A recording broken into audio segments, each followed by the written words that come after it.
All right. Looks like we are live. So yeah. Hey guys, how's it going? Welcome to episode 143 of Let's Chat Live. Thank you for tuning in. So hope you all had a great week and nice weekend. So let's see who's here, shall we? Waiting. So waiting for me in the chat is only Shadow. Okay. Let's go and say a lot of Shadow. So more people will join soon.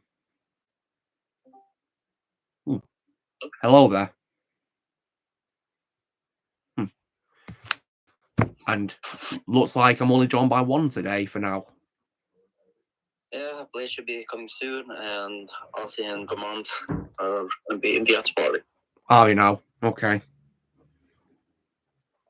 Well, that's absolutely fine then. Not that I'm complaining because, yeah, we're going live right now. Joseph's here. Hey, Joseph, welcome. So, yeah, another week's gone. And I think, Shadow, you're probably going to be happy with one of the things I got today on my shopping trip. Oh. Yeah. That's exciting. Yeah, because upon seeing it, I was thinking, that you'd be happy that I'd get it. So I grabbed it. Oh, that's cute. That's nice. It was a good price too, as well, I must say. So, yeah, more merrier. Don't mind if I do. And I think you'll be happy to know that I finished Ash vs. Evil Dead yesterday. I saw it, yeah. I'm glad you enjoyed it. It's a shame it got cancelled, isn't it? One more season would have been nice. I think so, yeah. Like, because that show's better than the trash we're getting nowadays, isn't it? Yeah. Much better, in my opinion. It's an underrated show that I think deserves more attention. Yeah, and now we only have Evil Dead Rise to go. Yeah, I enjoyed that film when I saw it at the cinema earlier this year. My first ever horror film at the cinema too. So it's definitely an important milestone right there.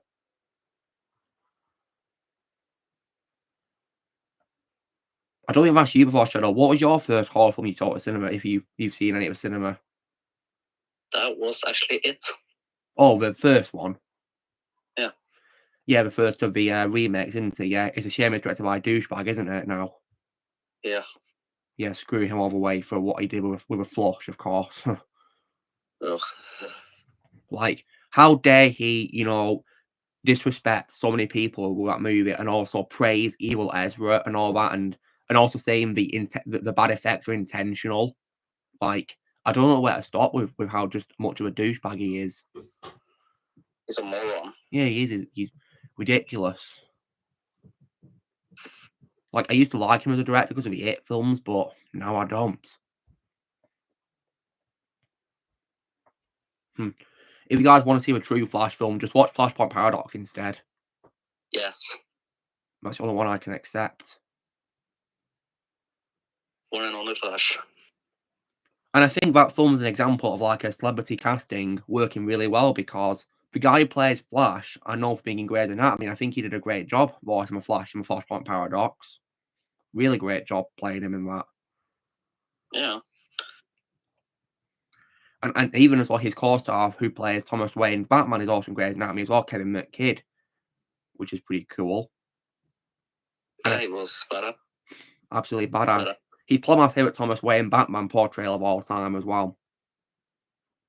Same. Yeah. Yeah, Flash was voiced by Justin Chambers, who I know from being in Grey's Anatomy. Michael B. Jordan was great as Cyborg. That's my favourite voice of all of his.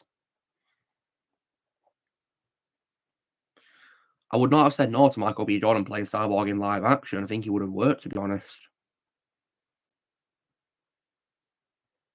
Yeah. But of course, we have Ray Fisher for live action Cyborg anyway, don't we? Of course, yeah. But unfortunately, Ray's been badly treated by Warner Bros., hasn't he? So I feel sorry for him. And you know what? I think he's doing the right thing not returning as Cyborg, because they'll probably screw him over a lot more, won't they?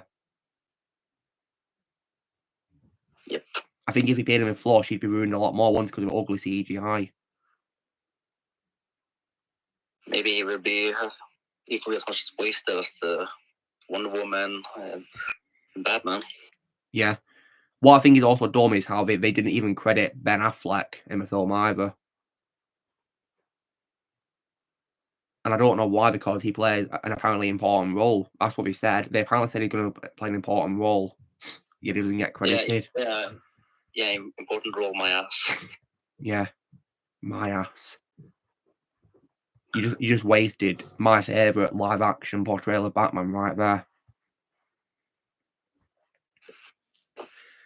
And oh yeah, how dare they also replace him with who is to me the worst Batman ever as well.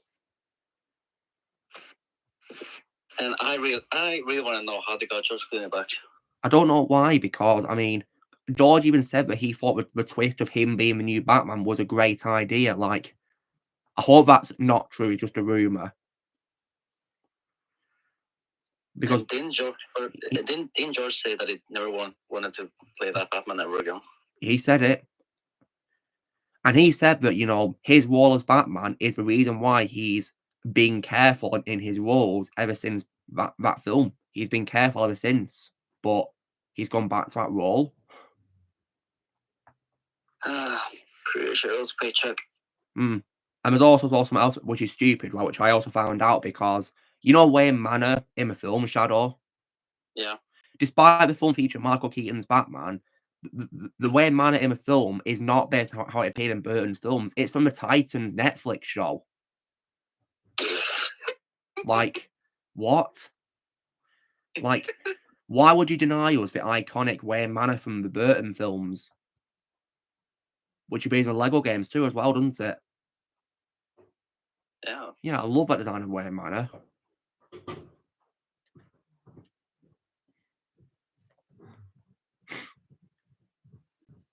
It doesn't make any sense, does it? Yeah.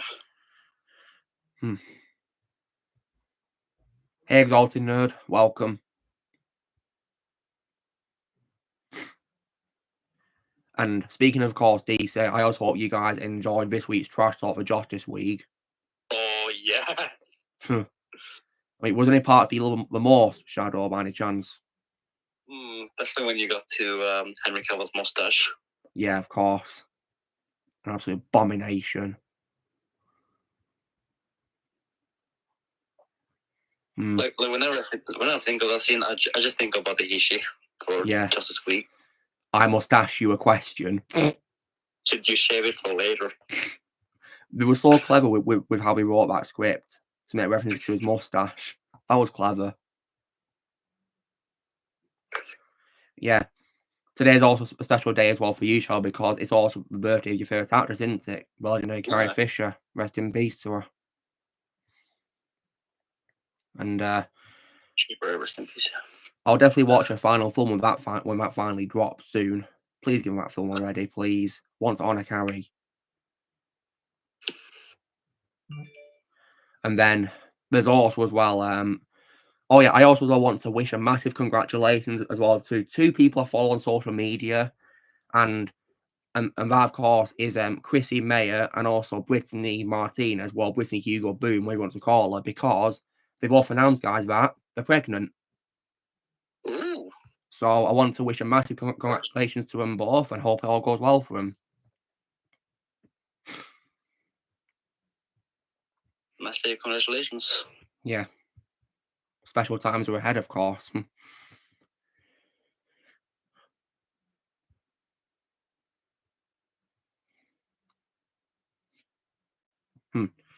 And then I also got some sad news early, guys, when I found out that one of my favourite footballers of all time died, which was Sir Bobby Charlton, which was very sad.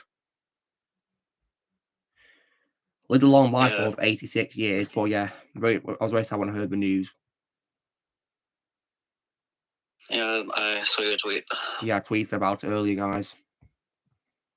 First found out from Az when he tweeted about it. I had no idea till he tweeted it, but yeah, I then did my own tweet afterwards.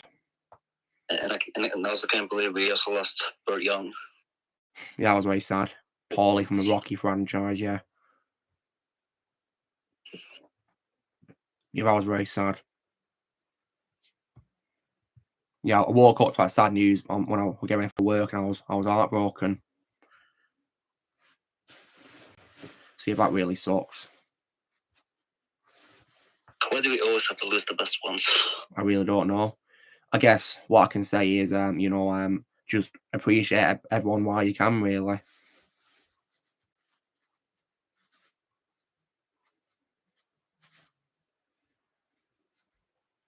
That's what I'll say. Just appreciate people while you can. Yeah.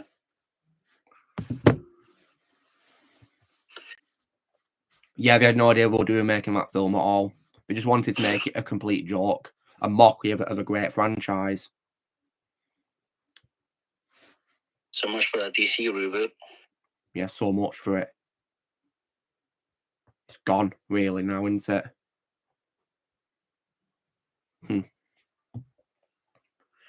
Well, he wasn't going to work with Zack anyways. No, it wasn't. They should have got the man himself back to do it, but yeah, they didn't do that. Just very unfortunate. Yeah, but because of DC's failing now, this makes me even more excited for Rebel Moon. Yeah, I'm definitely gonna check out when it drops onto Netflix in December. I'd have to watch that in support of Zack and his cast he's got for it.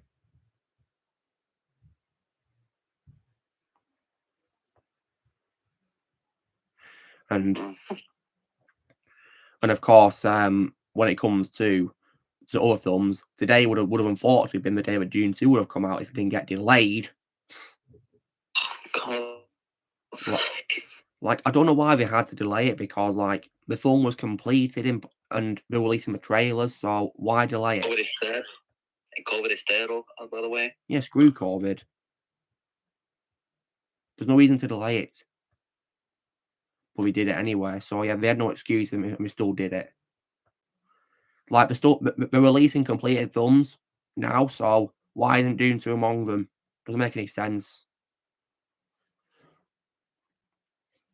I mean, because this week they released that new Scorsese film, Killers of the Flower Moon, which was completed. So why not do the same for Dune 2, which was also completed? What a total joke. The music industry's hard these days. Yeah, tell me about it. Just really stupid.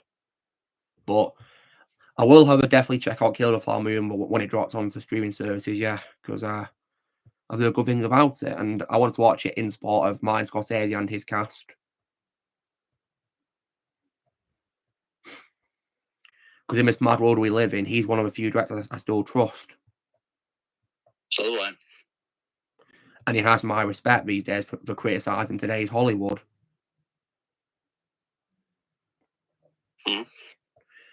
And in addition as well, another director who I also have lots of respect for now is also Vince Gilligan, because recently he criticised AI.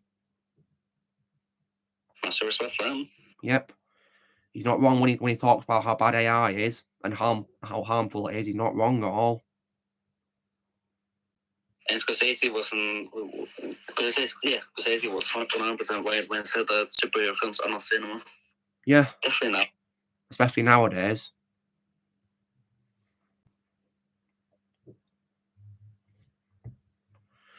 Now that I've seen what the MCU's become, I can see what he means when he says that they're just, like theme park rides, aren't they? They're not cinema, are they?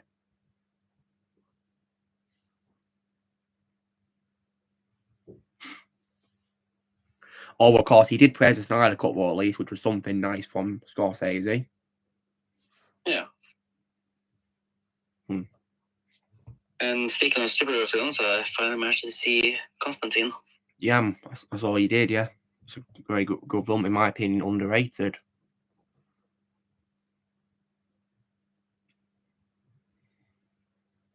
And Keanu nailed it as always.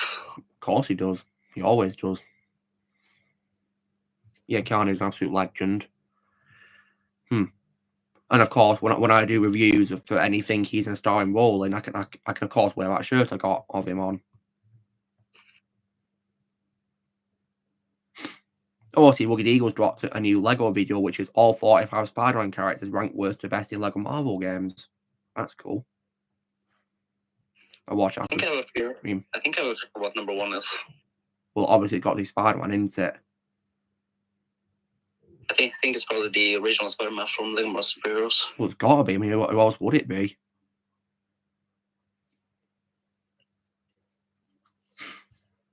Sadly, it's based on Ultimate Spider-Man, isn't it, from Lego Marvel 1, isn't it? You know, from that show that I'm not a fan of.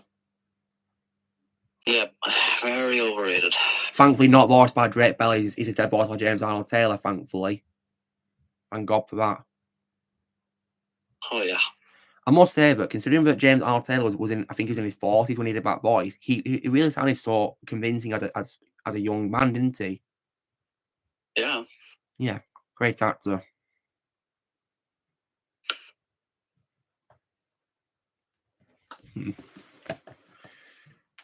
Yeah, once upon a time it could have been cinema, but nowadays Martin is right because nowadays superhero films are a joke. Yeah. And yeah, Martin's a legend. I'll check out more of his old films if I can as well too. I have no doubt in my mind, but will be better than today's trash we're getting. Yeah, I have no doubt in my mind about Yep. that. Just getting ready for things I've got ready for. You want to show them in about 14 minutes. I've also been doing some more unpacking as well today. Packed away my clothes and put them in my wardrobe. So that's been pretty busy. Stressful though as well. But I did also put some figures up on my shelf though, thankfully, so that's been fun. Mm. And I've actually specialised, each shelf as like a different category. So like, for example, Star Wars figures and also statues, DC figures, Marvel figures, and also miscellaneous multiverse figures, whatever. And also one shelf for my PS3 games and PS4 games will also go there too. So yeah. Mm.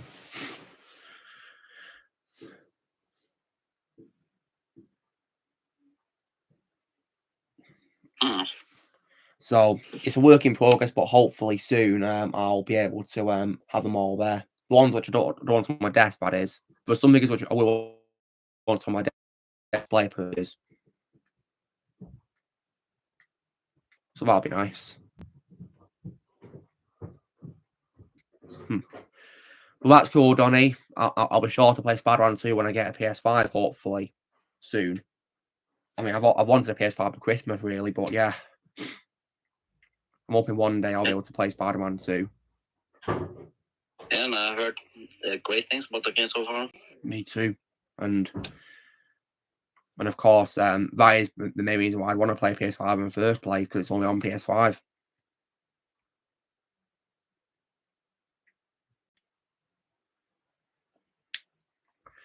So it's pretty exciting, really. And so I'll be sure to really enjoy it when I get around to playing it. Yeah.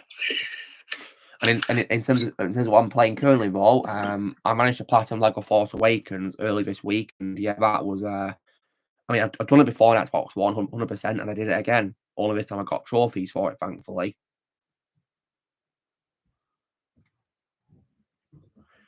But it felt good to finally be done with it. The trophy which I thought was most frustrating to get was probably that one called Anything Else, where you got to smash up the generators in that level as Kylo. That was frustrating for me because other characters were just shooting at them. So I had to rush to destroy them. Oh, yeah. But the last trophy I did end the game on, but was actually the trophy which is called Chewie We're Home,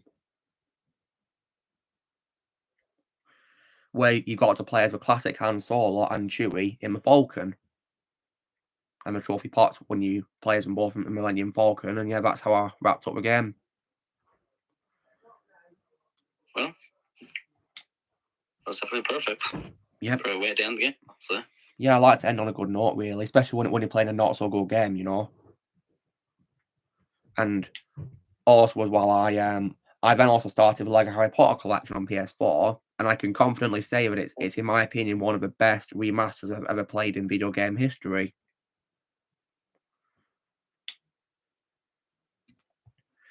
And I definitely love how the controller light changes colour when you're casting spells. That's just brilliant in my opinion. All different colours, just incredible.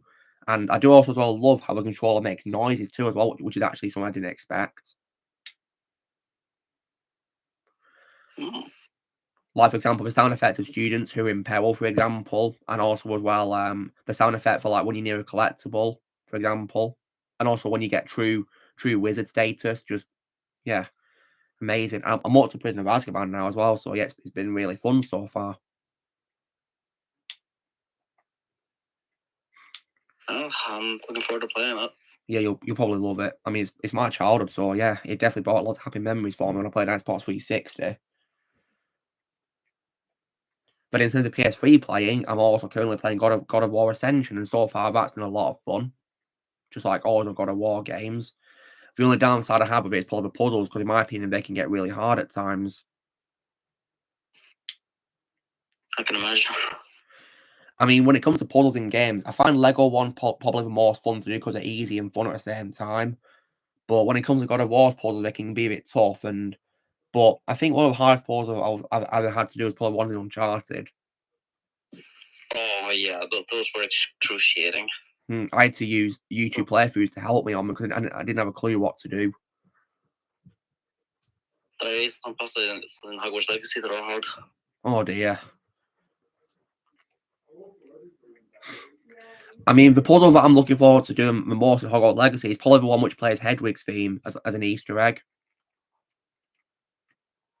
I mean, I don't know if you found it on it or not, Shadow, but yeah, I found out about it by an Easter egg video. I don't know if I got to that. I think it's near the boathouse area, you know, further down from the castle, so I think it's around there.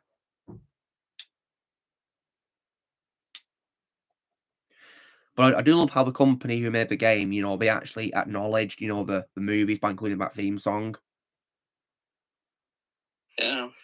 Because even though the game isn't about Harry, they still managed to acknowledge the franchise the game is in. Wizarding Yeah, World. and also do love that they can even let you look like Harry too. Really? Is that like Daniel Radcliffe? Well, kind of. That's Yeah. that's pretty cool. You get the scar. Get the scar if you want to. You have the glasses. Oh, that's cool. And So, I mean, Shadow, did you make your character look like Harry? well, kind of. Or did he make you look like you? Kind of both. All right. So, would you say you gave him like say the same hair color, for example, or hairstyle or whatever? Yeah, I did. That's cool. I think when I play, I'll probably do a similar thing, really, where I make it be like me, but I'll probably give myself Harry's glasses. You know what I mean? Because the Harry glasses, I mean, what else do I need to say? They're iconic, and I'd love to wear them. I mean, my glasses that I'm wearing now are fine, but I'd love to wear Harry's glasses any day.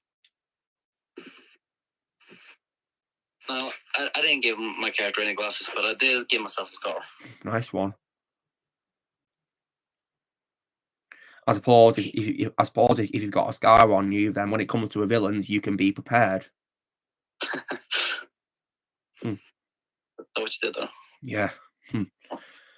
We got 7 minutes before the time I can show what I've got.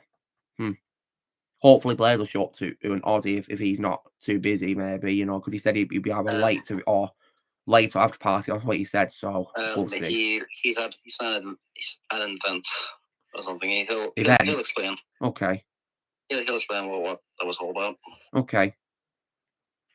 And Vermont said that he's playing on his Nintendo Switch. Is he? So he'd rather play that than talk to me? Huh. Okay. Well, he did explain why, because there's a lot of copyrighted music and he doesn't want to rage. Okay.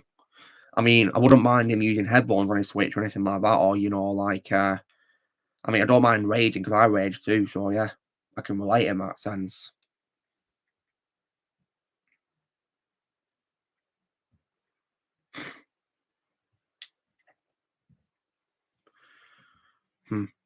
But yeah, what I'll say is that I'm hoping to get a PS5 for Christmas, guys, absolutely. But if you guys were to ask me what my next target is for getting a game console, it's for PS2 actually. Because my PS3 model that I have currently is not, unfortunately, a backwards compatible one. Apparently, that's what Blaze told me. So that means if I'm going to play PS2 games, I should get a PS2 itself, really. And, you know, I wouldn't say no to that because I've heard great things about PS2. I mean, some people even say it's part of the greatest console ever made. But yeah, all I can say is I'll be the judge of that.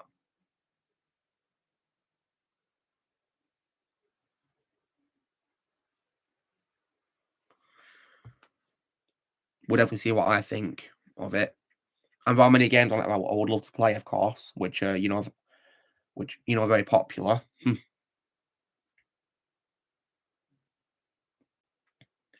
I suppose one great thing about it as well is that, of course, you don't need the internet to play games, thankfully, which is very handy. Yeah, I guess. Because it really annoys me how with recent games, if you don't have internet, you can't play the game, even on single player. That's just so dumb. Oh, yes.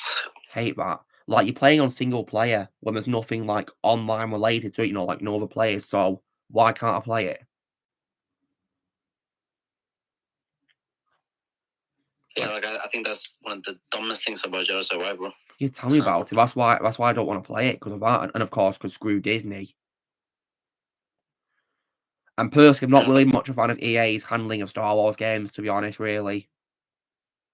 And also, I kind of feel like Fallen Order ended perfectly on its own. Yeah, I think it did.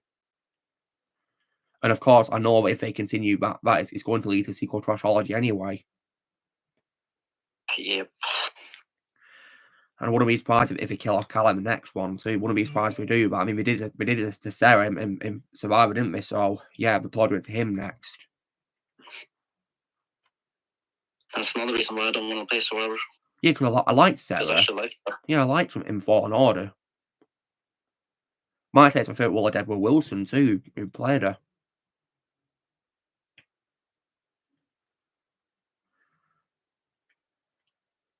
So yeah, I don't see any reason why I should play it, because I think Fallen Order was fine on its own.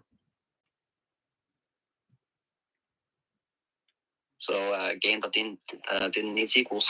I guess so, yeah.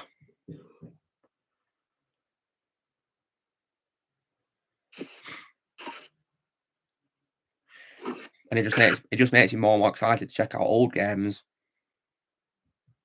Yeah. There's probably some great Star Wars games on PS2 though that I'd love to play, which are probably better than today's trash when it comes to Star Wars.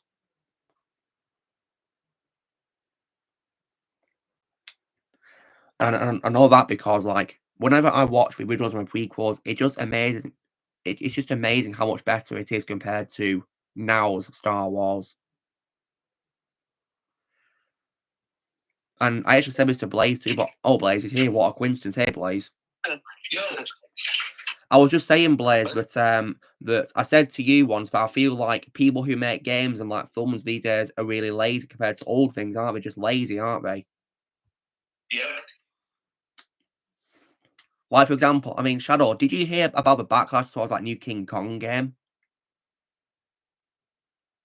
Yeah, apparently it's the worst game of the year. Apparently, but I mean, I'd say that as Gollum, but yeah, apparently that game has bad reviews. But I've seen like clips of it from Az playing it, and he posted a screenshot on Twitter, and it looks hideous. And that's a game from this year too. Like, why is it that the game based on Peter Jackson's film looks way better in comparison? I played that game when I was a kid. It was a good game. Why is it that game's much better? I don't know. And plus, I think King Kong 2005 as a film is also a film which I think is better than today's films as well. Yeah, I love that movie. Yeah, I do. It's my favorite Peter Jackson film outside of his Middle Earth movies. Can hear like a cat scratching outside. It's probably Lily. I'll leave my door ajar in case she wants to come in, because yeah, she likes to stop in sometimes when I'm playing games or watching something. Speaking of watching, guys, I also rewatched Aquaman as well on Wednesday, and apart from Amber Turd, I still like the movie. So when you had the surface rehearsal scenes, did you rage? Sorry, what? When you got to Amber Heard scenes, did you rage? I just middle fingered the screen. Whenever she appeared on screen, I just gave a middle finger.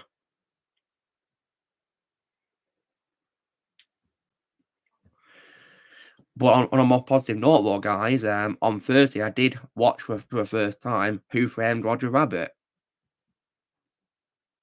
Yeah, love that movie, and Bob Hoskins was definitely great in the lead role, really great. I don't know why, but facially and from his voice, his character reminded me of Robert De Niro a little bit.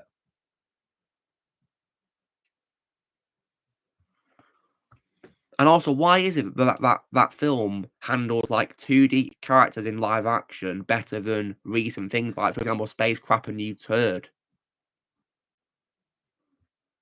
Like this film's from 1988, and it's so much better than Space Crap and New Turds handling of the 2D cartoon characters. Yeah. And apparently better than Tom and Jerry, you know, that movie from a couple of years ago. I didn't see it, but I don't want to see it. Heard had bad reviews. Not watching it either.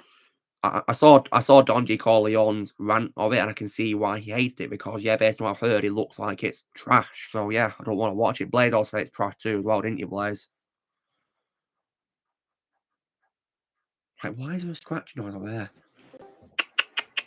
Oh, Lucky Nurse here. Hey, Lucky Nerd, welcome. Hey.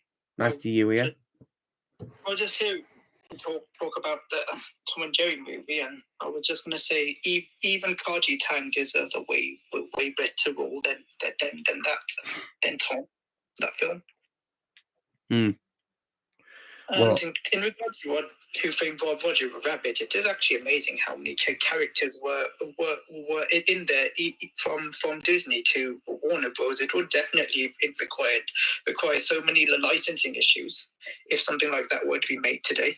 Yeah, tell me about it. Thankfully, this was in the 80s when it didn't matter. Yep. One thing I do find impressive, I've only seen a clip of that film on TV a few years back when I was 12, but I never really finished it or watched it properly. What, Blaze? I want to show you something I got. What did you get, Blaze? What is it? Why, what is it? Oh, Adidas, okay. What is that, Blaze, exactly? He showed me earlier.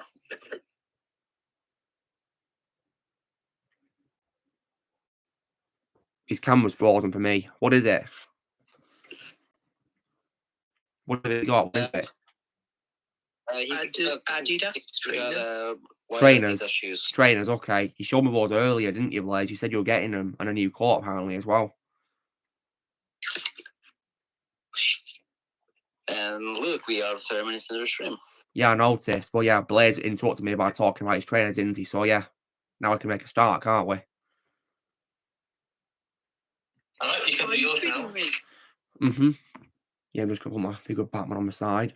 So, in terms of what I unboxed today, guys, as you guys saw earlier, and for you on the stream who are going to see for the first time, I unboxed my figure of Injustice Joker from the Regime universe, of course, where he gets killed by Superman at the start. And voiced by the legendary Richard Epker, who I, of course, interviewed weeks ago, who was an absolute legend. And that means, guys, I now have, you know, 2 roles of Richard Epker, being Lord Raiden and the Joker here, which is pretty awesome. Yeah, Raiden will always be my favourite role of Richard Epker. Always will be. So, yeah. And if you guys want to see the interview with Richard, it's on one of the old streams, I think, wasn't it 130? Something like that. Hold on. Because I think it was like a milestone one, weren't it? Yeah. Again, talks about legend, of course. Good old Richard.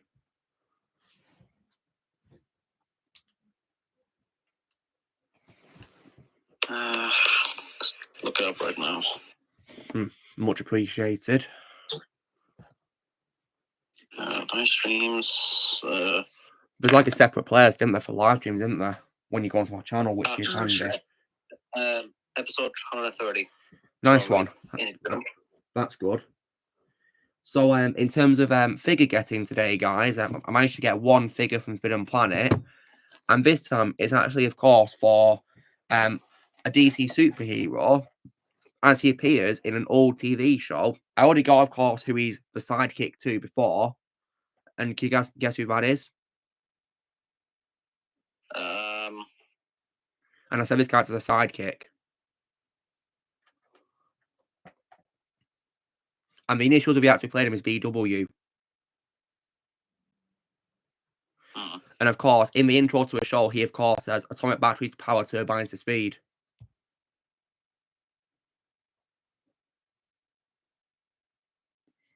Hmm. You're right, Joseph. It's Robin, as he appears in the Batman 1960s TV show and a movie, and in animated films as well. See, there he is, guys, played by the legendary Burt Ward. Then, guys, I also got some PS3 games as well. So, one of them is, of course, for one of my favourite franchises of all time, which, of course, is Transformers. And despite having the same title as one of the films by Michael Bay, it's actually a prequel to that film in the story. So can you guys guess what that game is? Is it Dark Moon? Yeah, it's Darker Moon. So despite having the same title, guys, it's actually a prequel to the movie. Definitely a great film, great story too, I must say, for a film. Then, guys, I got 2 games in one of my favourite franchises for gaming of all time.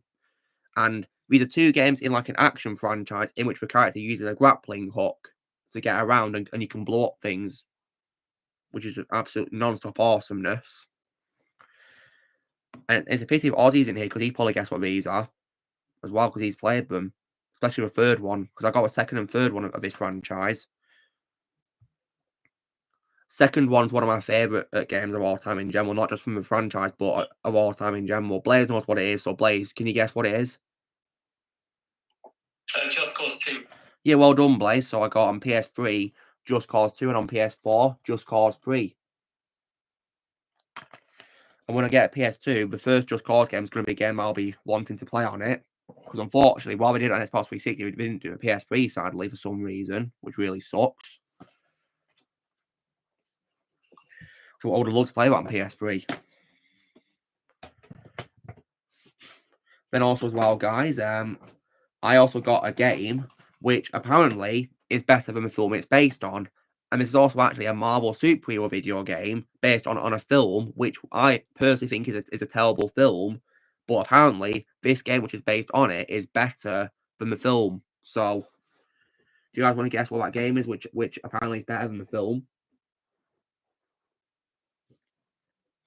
Hmm.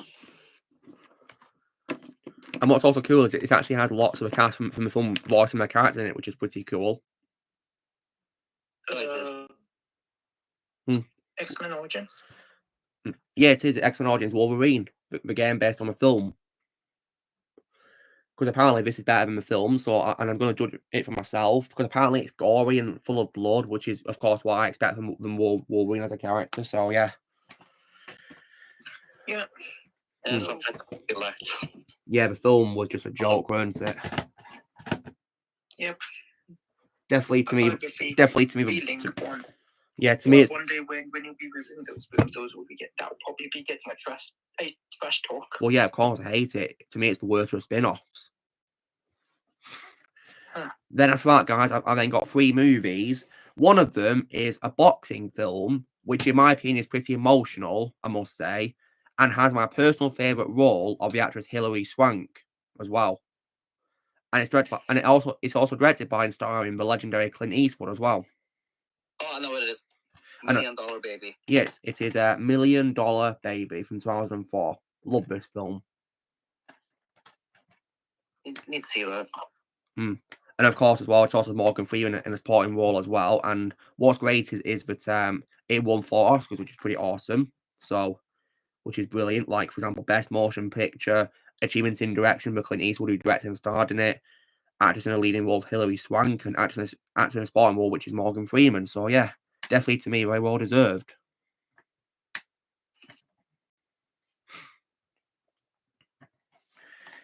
Then after that, I then got a Disney animated movie on Blu-ray, and this is part of course the 2D era as well. Back when Disney to me used to be amazing, and this is also one of my favorites by them as well.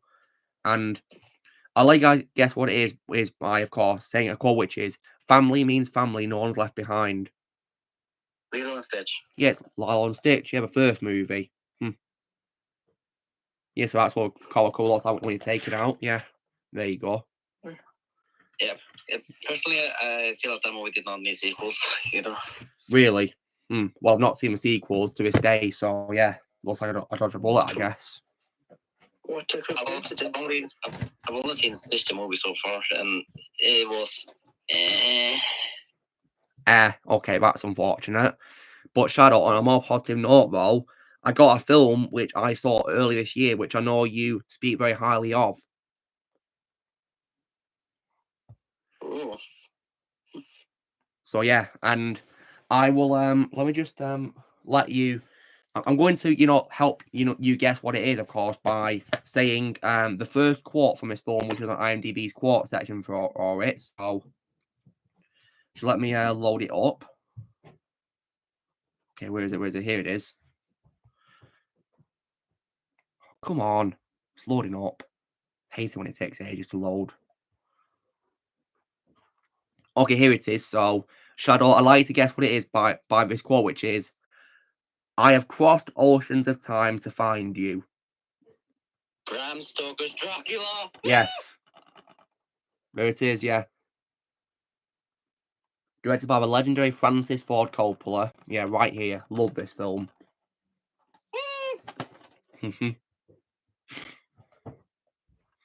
So yeah, definitely going to wrap it up, I guess, by showing that movie. I can already tell as well, Shadow, that's probably your favourite thing I showed, isn't it? Yeah, by far. Knew it. Blaze, what was your favourite thing that I showed? X-Men Origins Wolverine. The game, that's cool. Because apparently you're a fan of that game, aren't you, Blaze? So yeah, that's pretty cool, isn't it? Yeah, once you play, you will like it. I mean, you told me that apparently it's God of War, but we will read instead, so that's pretty cool, I guess. Cause I love God of War games. Oh yeah, same controls as God of War as well. Really? So it's square for light attack and triangle for heavy attack. Yeah. That's cool. Yeah, because I definitely love that combat system. I'm getting pretty used to it now, really, for games.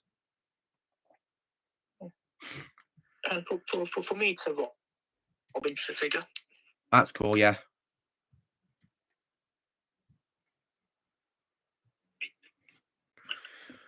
Finally, password recovered. Yay. You saw someone out, lucky nerd, I guess. Yeah, I was just fixing my password to my blue stream. I see. Oh, and look, you had the unfortunate experience of watching the Tarzan sequels this week, didn't you? Unfortunately, yeah, I'd rather not talk about them. And that's why, of course, I'll be ranting about them soon on an upcoming video. Oh, what a way to be watching something on Disney's 100th anniversary. Huh? I guess. Sorry. Excellent choice to be watching on Disney's 100th anniversary. I was just being sarcastic. Well, I did watch the first one on Sunday, so that was nice. Yeah. I guess. Yeah, and I saw Pinocchio. Yeah, exactly. So it's not like I watch anything, entirely bad things, is it? Yeah, true. Yeah, I mean, it's a Pinocchio based on my horror marathon that I'm doing. Yeah, of course. But for some reason, I can't continue anymore because the projector from my basement no longer works. Oh, no, that sucks. So, are you gonna try and fix it, Shadow? We can't. There's nothing we can do. So it's just dead, is it? Yep. Damn it. That really sucks. So I was not able to see The Lost Boys yesterday. Oh no! Oh, that really sucks. It's a great film, The Lost Boys. Really wanted to see it. Yeah, it's great. And as well as I also want to see An American Werewolf in London. Oh yeah, that's a good film as well. Now I'm gonna eat some chocolate. But at least it was worth it though. At least I was able to finish Ashford's Evil Dead. Yeah, I guess. So, do you have other ways of watching things, Shadow? Now I can only use the living room. Just living room. Well, that's very unfortunate. Or my laptop. What a shame. Yeah, it's not. I'm still going to be watching Trick or Treat next week. Well, that's nice.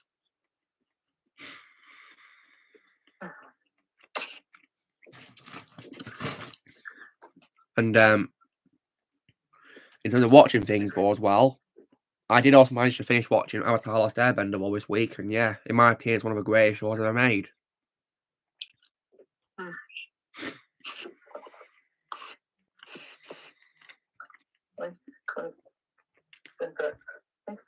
Since the game recently released of that series. It's also amazing how much better that show is compared to today's trash as well. And then in the early 2000s, we used to have a lot of great action cartoons. Yeah, I missed that era. Yep. I wish that era would still continue, really. Yeah, if Hollywood would only open up their eyes to what the people really want. But instead of garbage. Yeah, they only care about making walk stuff. Yeah, I was just going to say, even if we get from something that is close to that, it has to pander to, as the critical drinker says, the message. Yes, that. The message. Yeah. Jeez, it's like we can't have anything straight anymore. I know, it's stupid. This is why we can't have nice things. All they care about is current day messages, don't they? Yeah. Like seriously, there's no need to listen to these people. There's no need. Yeah. They don't have real power. Yeah, and I don't want to be given a lecture on stuff politic-wise and all that. I want to be entertained by something. Yeah. So actually, I find it even more insulting whenever they race swap or even gender swap a character. Yeah. And it's especially heartbreaking when they race characters based on real people. Yeah, because they didn't do it to Cleopatra. Yeah, they did. Yeah, I can see why the Egyptian population was furious about that. I would be too if I was, if I was Egyptian. Then again, I am furious anyway, and I'm not Egyptian, so yeah, exactly. And of course, when it comes to, race swaps, I think the people who do it are also hypocrites because they, of course, they call it laws racist when we criticize it, yet they're the ones who've done the race changing. So what does that say about them? And it doesn't help how you have some people that either defended that say, oh black washing isn't a thing, or some crap. Hey Maria, yeah, that's right. I moved house back in late September, so yeah, this is why I've got a new setup. So yeah, it was. Marie, you're of course free to join us if you want to. Yeah, you're more than welcome to if you want to. You're more than welcome to.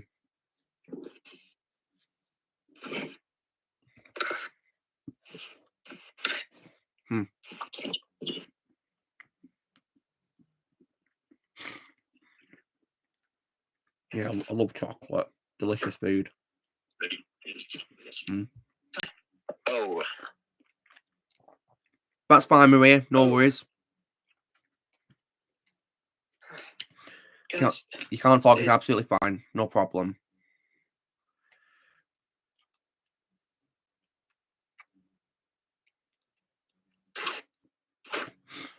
And look, when it comes to Ashworth's Evil Dead, when my least favorite season is the third one. Well, I can see why. I mean, I noticed a lot of repetitiveness. Yeah, there was. Yeah. Like another evil Ash. Yeah, that felt a bit like a rehash of Army of Darkness when we had, of course, those loads of little Ashes messing around. And I also think that Ruby's clan in the school was beyond stupid. Yeah, it was. I can see why it got cancelled because of those things, you know. That's cool, Maria. But, I'll see if I can watch that one day. but my favorite episode though in season 3. So what? Yeah, my favorite episode in season 3 was the finale. Yeah, it was great, really great, yeah. And I love how, of course, it ended with Ash saying his catchphrase in that car when he was about to head off. That was awesome. Groovy. It's a shame we're never going to know the outcome of that scene. Yeah. Which is why if I was to do Lego Dimensions 2, I'd have Ash's story take place after that scene. Yeah, and when it comes to Ruby, yeah, that is definitely my favorite role of Lucia Lawless. Yeah, same for me, yeah. I'll see if I can watch it one day, Maria, yeah. I'll take your word for it, and I'm sure I'll like it too. I mean, because I love Triple R, so I might like this one too. But yeah, I can't recommend Triple R enough because it's seriously, in my opinion, one of the greatest films I've ever seen in my life, ever. Like, we need more films like that these days. Like, holy crap. Like, I've never been this engrossed in a film watching it, you know. I was so drawn into it, you know, like, when I watched it. Probably for the first time in a while, you know. Yeah, it looks like Famke Janssen's in this. As well as Sean Bean. Awesome. So, in what? Sorry, Shadow? And Night of the Zodiac. Oh, wow, that's cool. I'll be sure to watch it for those. Love those celebrities. Were awesome. Especially because Famke Janssen is my favourite Dutch actress of all time as well. Ah, Alexander's here. Hello, Alexander. Hey. Hello. Yeah, welcome, Alexander. Nice to have you here. How's it going? Yeah, thank you. It's going well. We just returned from our hike that our class was doing in our university. In one of our classes, we went on a hike. Oh, that's amazing. Yeah. How did it go? We've just come back from there. It was absolutely awesome. It was great. It was real fun. It was great. Yeah. That's amazing. Yeah, I'm glad you had a good time. We were just talking right now, Alexander, about some films, and there's a film which I've been keen to check out from Maria here in the comments, which is called New Nights with Zodiac. So yeah, I'd have to take a word for it because Maria, of course, recommended me to watch Triple R, which is an Indian movie, and I really loved it. You did? Oh wow! Well, I have. I mean, did you see R.R. Alexander, the Indian movie? No, I have not seen it now. Well, I mean, I'm being really serious when I say this, but I think it's, in my opinion, one of the greatest films I've ever seen in my life ever. Like, well, I trust you. Sometimes the best movies don't come out of old Hollywood that has already lost a lot of its ideas. But well, you're right, Alexander. You are so right when you say that, because like it's just really sad how films which are not made by Hollywood tend to do so much better than it. Like, wow. Yeah. The biggest example for me is Sisu. Yeah, that's my favorite film of this year so far. And of course, last year, Terror on the Prairie. Yeah, I love Terror on the Prairie. That's my favorite movie last year too. Isn't it funny how my favorite films of the past couple of years are not made by Hollywood? And I think Triple R might probably be, definitely in my top favorite films of last year, most definitely. Second favorite's probably still going to be Black Adam, because of how much I love Black Adam. Which also reminds me, guys, it's a year since I saw Black Adam. Holy crap! Yeah, 1 year anniversary. Yeah. I remember, of course, this time last year when I got my PS4 too, I was getting ready to surprise you guys as well. And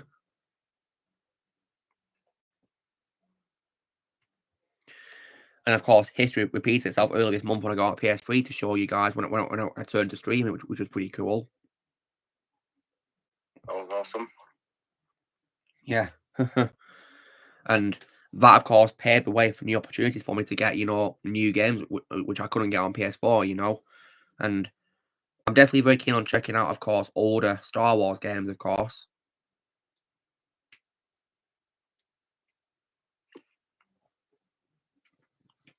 So that'll definitely be very exciting.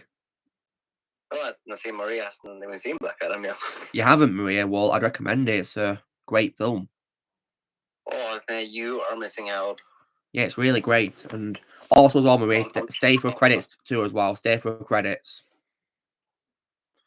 Yeah, Maria, you're missing out on perfect fan service. Absolutely, because that film, of course, you know, did what it did for fans, which I wish a lot more films would do these days.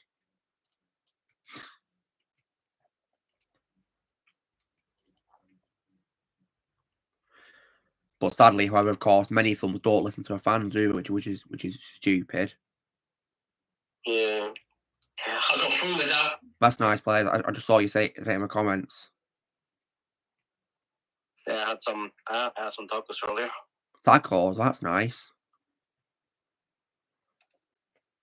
Well, that's nice, Blaze. Enjoy it. Oh, delicious. Yeah, I hope you enjoy it, Maria, if you get around to seeing it.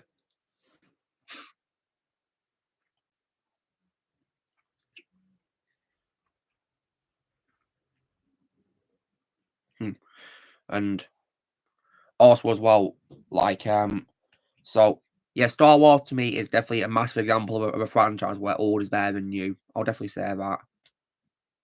Yeah. Massive example. Like, I personally think that nowadays Star Wars is just so lazy compared to the work of George Lucas, to be honest.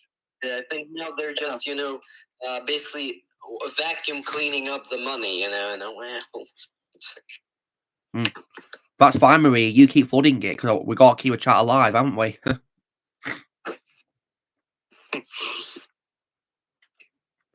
But yeah, like, for example, one example, of course, of where Star Wars to me now is lazy. It, like, for example, the Grand Inquisitor, when you look at him in Kenobi, and then you look at, of course, his species in Revenge of the Sith. Like, in Kenobi it was just a pancake. Yeah, literally looks like a low budget something. It was low budget, and I think it actually was Kenobi, weren't it? I think that show was low budget, weren't it? So cheap. Yeah, but actually, I think they claim that they spent a lot of money on it. That's what I heard. But it looks so low budget, doesn't it, Alexander? I know, and the duels especially. Yeah, in my opinion, look very low. But the joke, they absolutely suck. They absolutely suck.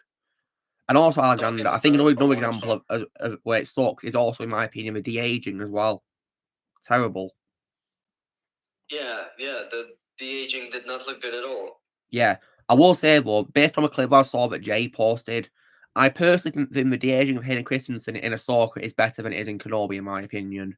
I think it's far better, yeah. Yeah. But yeah, I'm still not watching Ahsoka, though, because I'm done with Star Wars anyway. I just saw that one clip from Jay, and that's it. Mm-hmm. Yeah. I'm gonna stick to my word. Star Wars is dead to me.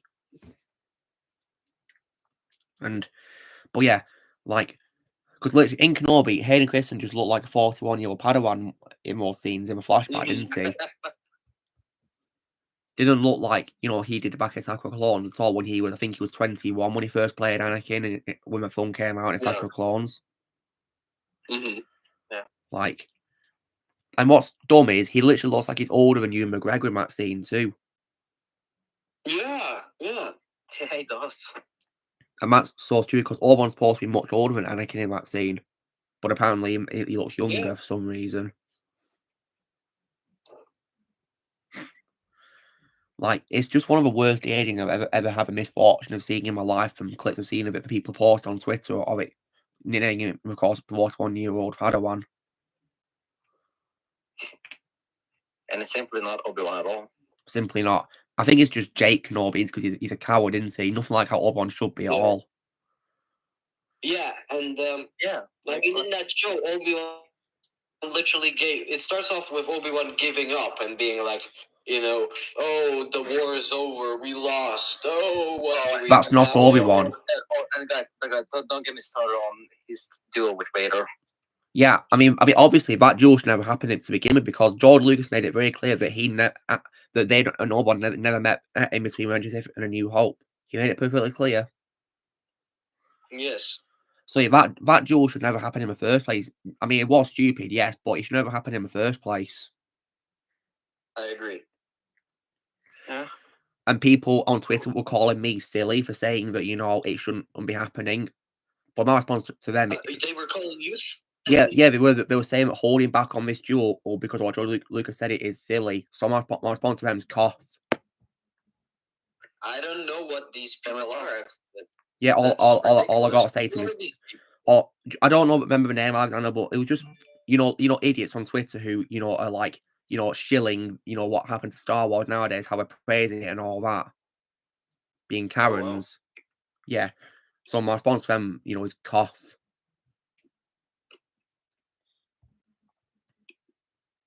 Yeah, same response as me. Yeah. So yeah. And of course, as well, guys, while I do love Liam Neeson, of course, legend, right? I think him appearing as Qui-Gon as a Force Ghost doesn't make any sense because Qui-Gon didn't even learn to be a Force Ghost, did he? He's just a voice, isn't he? I think George make it pretty clear, that that of course, that Qui-Gon didn't learn to be a Force Ghost. He, of course, is only a voice, one with Force, isn't he? So yeah, George made it pretty clear that Qui-Gon's a voice, and that's who he is. And Liam Neeson, of course, has my respect for criticising Disney Wars these days because he says it's diluting the magic of Star Wars, and he's not wrong in the slightest.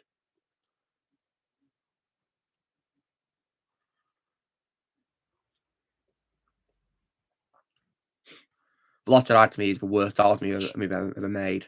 One of the worst films I've ever made in general, too, I've ever seen in my life. The Lazy Eye, I call it. So yeah, I can't believe that show was disrespectful to George Lucas. So disrespectful. Also, going back to Qui-Gon not being able to show himself, just to prove it, just right now, just because I just opened up just the script for season 6, episode 11, because I know that's where it's mentioned. So just opened up the script, and I'm reading out to you here. Yoda says, "Show yourself, can you?" And Qui-Gon says, "I cannot. My training was incomplete." Exactly. Guys, I can barely hear you. I think it was one with the mics. Okay, let me. Okay, can you hear me? Yeah, I can hear you. So yeah, the Clone Wars made it pretty clear, guys, that Qui-Gon's training was not complete. Yeah. And I also know as well that Star Wars Theory also pointed this out too as well on his video on, Qui-Gon, on Liam Neeson slamming Star Wars. So yeah, anyone's gonna try and challenge what I'm saying about what George Lucas has made perfectly clear, all I can say to you is cough. So yeah, disrespect will not be tolerated on my streams or my channel at all.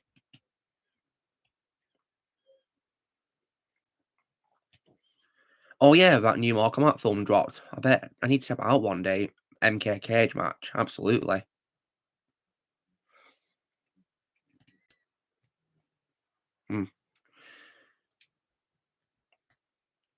So, yeah, all I can say is, Liam Neeson is just so right about what Star Wars has become these days. By doing all these shows and all that, it's just diluting the magic and the mystery of Star Wars. Just ridiculous. Yeah, the magic is gone. Yeah, completely gone. There's no magic left. And I get why he did that cameo in Kenobi because he wanted, he didn't want Qui-Gon to be recast. I mean, I'd hate for him to be recast. So, yeah.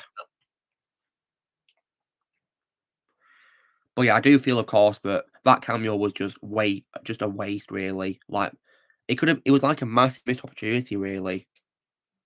Massive. And also, I think, yeah, they put all of that makeup on Liam Neeson, like did all of his hair and everything just for that one scene. Ridiculous. I think ridiculous. Like, couldn't we have had like a flashback with him and Obi-Wan training or something before the Phantom Menace happened or something? Or even if it was just a short scene, just at least have a conversation between them, a normal one, not just, oh, it took you long enough, I was always there, and just these 2 words. Like, have them actually discuss maybe what happened, maybe Anakin. Yep. Maybe how the Jedi fell, maybe their history. So much to say there, and they say nothing, as if they don't even know each other. Or maybe Obi-Wan could have a dream about Qui-Gon or something, where he comes to him in a dream or something, and we talk, really. Yeah. Or maybe, Or maybe even do something like in a series where Qui-Gon is like a voice guiding Obi-Wan as a voice. That sort of thing. And also, guys, don't get me started on the new design for Alderaan. That was crap. I think they could have put a lot more effort into it. Made it like Alderaan render a Sith, really. But on a positive note, at least we got Jimmy Smits as Bail Organa, though.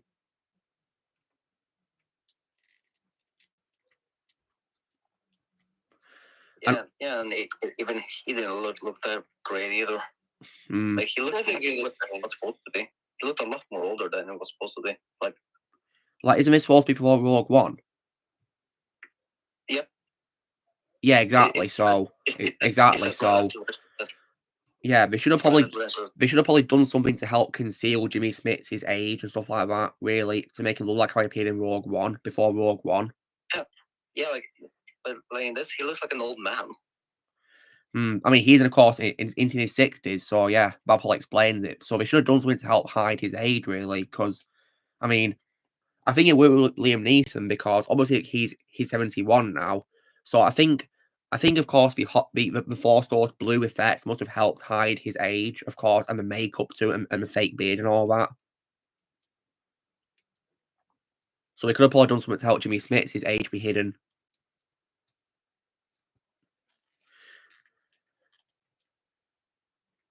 And so, and also as well, when it comes to you know what else? Have I seen David videos of Qui-Gon, Obi-Wan, and Anakin reacting to videos? I don't think I have. No, I probably will check them out one day. Probably gonna be pretty funny. I mean, which ones? It's like Maria says, like deep fake videos of Qui-Gon, Obi-Wan, and Anakin reacting to videos. Oh, I know that channel. What's it called? He makes like 1,000 videos, like so many videos. I don't know. I don't remember the name. He's like an impressionist. He like does impressions and stuff. So does he? Does those. And what's the channel called, Alexander? 1 second. Let me just write Qui-Gon Reacts or whatever. Yeah, Charlie Hopkinson. Charlie Hopkinson, thank you. I'll be sure to check out that channel. Nice one. Yeah. So yeah, Star Wars to me, of course, is where old is better than new. Yep. Absolutely. Alexander, aside from Star Wars, is there any franchises you're like a massive fan of that you think where old is better than new? Well, I mean, I think there's a major one we all can agree on, at least the majority of us, I think. Yeah, go ahead. What are you thinking of? Well, can you guess what I'm thinking of? You mentioned it a lot. Is it a fantasy franchise by any chance? Sort of, you can say, I suppose. Sort of, and because I was thinking Lord of the Rings, because of that Ring of Power show. No, well, sort of, maybe, but there's a bigger example. Like they keep pumping out movies, like 100 movies a year. They did before as well, but MCU. More people thought they were. Yes, I thought so. Yeah. Yeah. To me, the MCU is just the Infinity Saga. Yeah. That's it. And there's also plenty of older Marvel films before MCU started, which I think are better than today's Marvel as well. Plenty of them. There's Sam Raimi's trilogy as well, which I enjoy quite a bit. Exactly. And as well, to me as well, the first two Blade films as well. And I think as well, Fantastic Four duology as well, and the old X-Men films as well. For the most part.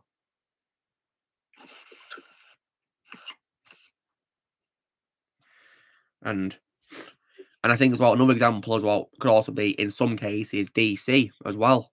Like, for example, like I personally believe the Dark Knight trilogy is miles better than the Flush to me.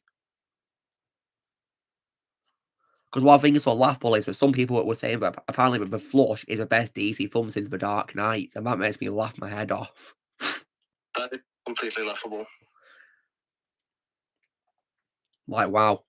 But for me, guys, as some of you may or may not know, I personally prefer DC in animation over live action. That's what I'll say. I personally think the DC is much better in animation.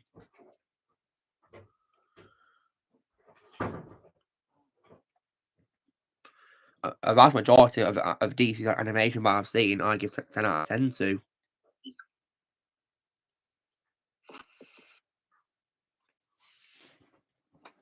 And I say it's better too as well because my favourite show, of course, is Batman animated series. So yeah, there's also that too.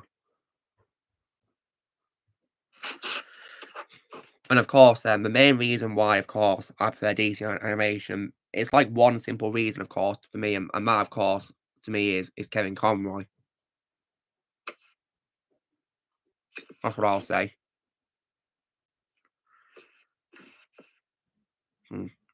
Sadly, of course, in a few weeks, it won't be unfortunately a year since we lost him, which is very sad.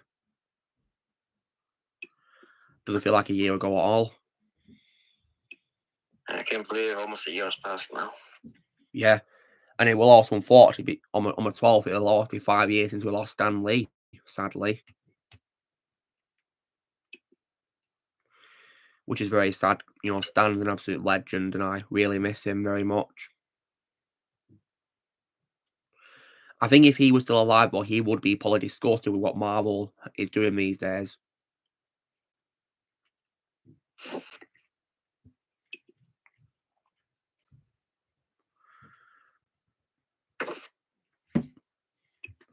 Yeah, and soon it'll almost be. Yeah, soon it'll be 2 months since we lost Carrie Fisher. In a few months, yeah, in a couple of months on Boxing Day. It'll be 7 years since we lost Carrie Fisher. What was it? 27 when she died? 27th. 27th of December, yeah. Yeah, in 2016, yeah, which is unfortunately 7 years it will be. Goodness me. We definitely lost Carrie way too soon as well, because she was only 60 when she died. Oh, that's very nice, Maria. I definitely love how you're doing that, paying your respects to Heath Ledger like that.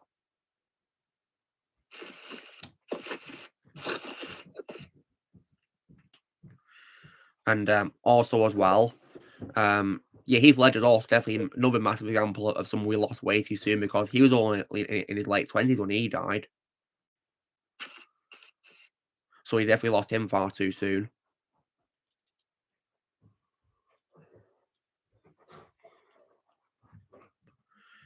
But yeah, I really miss Carrie. And of course, her final time, of course, playing Leia was actually in the game that I platinum recently, of course, which was Lego Force Awakens. That was the last time that she played Leia while she was still alive, sadly. The last time she came out. Was that just out of interest? That was her voicing it, or was that archive footage? She actually reprised the role Alexander for like additional scenes. Ah, okay. Because yeah, the way it works, Alexander, I don't know if you've seen the game's cutscenes or the gameplay or itself, but the way it works is that in the cutscenes based on the film, they did reuse the audio of the characters from the film, but for the gameplay, though, they did have the characters talk with new dialogue recorded by the actors. Oh, he left. That's Alexander. Huh. Probably to go somewhere or something, that's fine. Oh, yeah.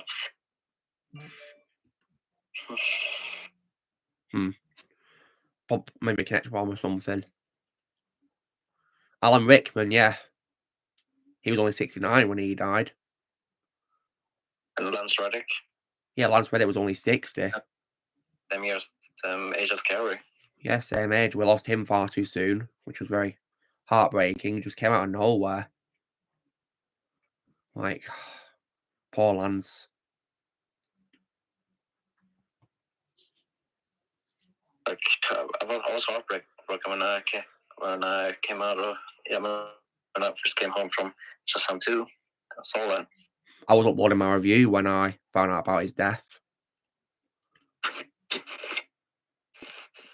Like, I couldn't believe it at first, like, because I saw, like, tweets from people on it, you know, saying, like, for example, Mark Starboard replied to a tweet saying, RIP, great actor, and I'm like, who's died? So it was Lance, and I was like, no, not Lance!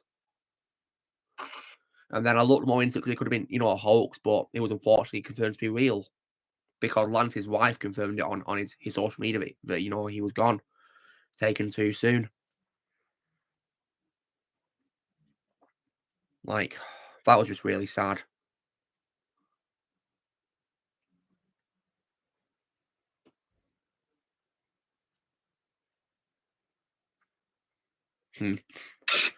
Yeah, usually whenever we lose people, or I at first want to make sure it's, you know, legit, you know, first before I, of course, you know, start paying my respects in case it's a hoax, you know. Yeah. Just gotta make sure, really. Yeah. Because usually, of course, it's sometimes, of course, relatives who confirm the death, don't they? Like, for example, today when Bobby Charlton died, his family released a statement, which was then confirmed, of course, on Manchester United's Twitter page. Of course, they tweeted a statement. So yeah, you're back, Alexander. Yes, the computer went off charge. You were saying about the Lego voices. Yeah, I was saying, I don't know if you heard it because because it shut off when I was talking, but basically how it works is the cutscenes for a film, they do of course reuse the audio from the films for a dialogue, but they have, like, of course, gameplay, of course, where the characters do talk, and it's newly recorded dialogue by the actors, including Carrie. Ah, I see. Okay, got it. Yeah, so that was pretty cool how they got a back for it. And also, Alexander, they got Harrison Ford back too. Which that's really cool. Yeah, I don't know how they managed to get him into it, but yeah, they actually got him into a as well as Han. Yeah, well, I guess maybe they offered him a lot of money. And also, Alexander, are you by any chance aware of a Wookiee cookie meme for Chewbacca? His Wookiee cookies. I know. No, I don't know that meme, unfortunately. It's like a very popular thing, you know, among fans where Chewie gets to have cookies, Wookiee cookies, and yeah, they actually had Harrison Ford say that line in the game. Really? Oh, yeah, wow. Wookiee cookies for Chewie. Wow. Yeah. Yeah, one of the game's directors confirmed it on an interview. So yeah. And apparently as well, they actually when Anthony Daniels, of course, also voiced 3PO in the game, they actually as well asked him how the script would work for 3PO's dialogue. They actually consulted him on what 3PO would say because and I can see why, because I mean he is 3PO, so yeah. Yeah, I mean he knows the most about 3PO among probably more than anyone in the world knows about 3PO. To be honest, maybe even... Yes. Yeah. Yeah, Chadwick Boseman, we just lost him far too soon. Who did we lose? Chadwick Boseman, far too soon. Yes, of course, yes. Yeah, but he was only in his 40s, for God's sake. Yeah, screw cancer for that. And of course, earlier this year, we unfortunately lost Ray Stevenson as well. Just out of curiosity, Alexander, would you say that his Star Wars character is your favourite role of Ray Stevenson? Baylan Skoll, probably, yeah. But I mean, I also enjoy Gar Saxon as well. I mean, that's a voice role of his. Yeah. And if you want to watch, you know, our Alexander, then he actually plays one of the film's villains too. Really? Yeah, which is pretty cool.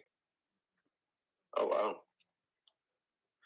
And also, Alexander, because it's a Bollywood film, of course, his character actually is one of the few characters who actually speaks English too, as well. Ah, I see. Because most of the characters, of course, speak in Telugu, the language Telugu, whereas his character speaks English. Well, that's cool. Yeah. Cool. It's cool that he agreed. It shows that he's very generous in sharing his acting. Yeah, he's a legend. Yeah, we just lost him far too soon, and also as well, so. And also, Alexander, were you also aware that Sam Witwer voiced Palpatine as well in Lego Force Awakens?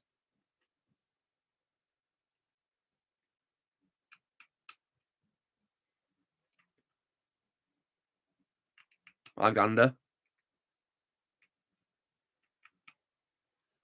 What's going on here now?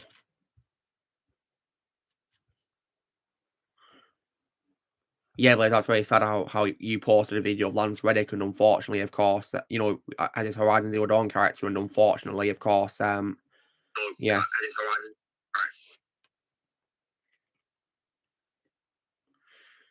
Yeah, rest in peace to William Hurt as well.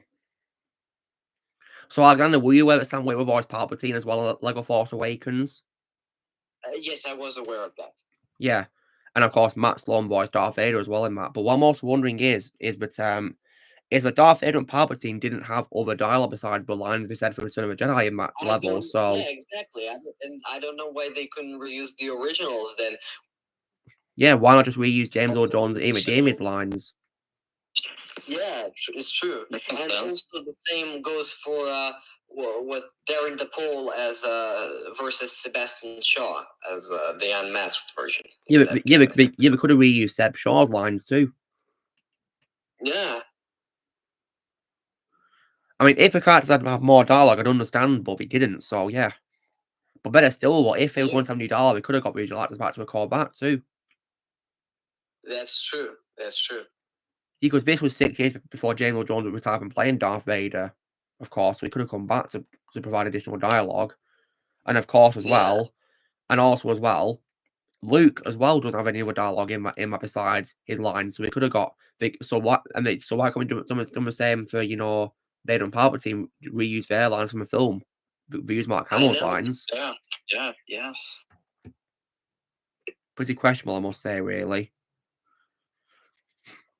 It takes me out of it. Yeah, I am glad though that they did also reuse Billy Dee Williams' lines of Lando though for that level, thankfully. Mm-hmm. Similar. I mean, he is Lando. We can't recast Lando with anyone else because Billy Dee Williams is Lando. Now that you mentioned Lando, I am also confused though why Admiral Akbar was also revoiced. It's because he also has additional dialogue, Alexander, because there's actually a level he got to rescue him. Got it. But that level, of course, unfortunately, rehashes rescuing Princess Leia from a Death Star. Mm-hmm. So there is that, unfortunately. But he does have another level which is about rescuing him, and of course, Eric Borthwood unfortunately passed away when the game came out, so we couldn't get him back to reprise his role, sadly. Yeah. And so, yeah, that was a shame. So instead he was voiced by Tom Kane. But personally, I think Tom Kane was better as Admiral Akbar in the LEGO Skywalker Saga, in my opinion, when it comes to sounding like Eric Borsfeld. I agree. Yeah.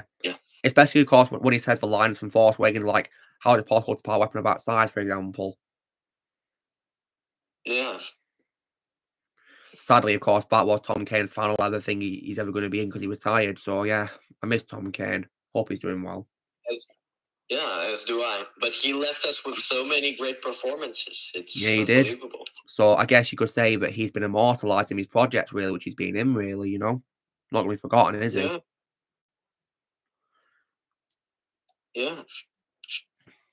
Because in that game, he was in 3 roles, weren't he? Like Yoda, Qui-Gon, and Admiral Akbar. Don't know if he was in other roles, was he? In that game. In Force Skywalker Saga. In Skywalker Saga. Yeah. Like, I'm wondering if he had any other roles besides the 3 I just mentioned. I have to recall. I'm trying to recall if he might have. I'm actually looking it up right now. Trying to look here.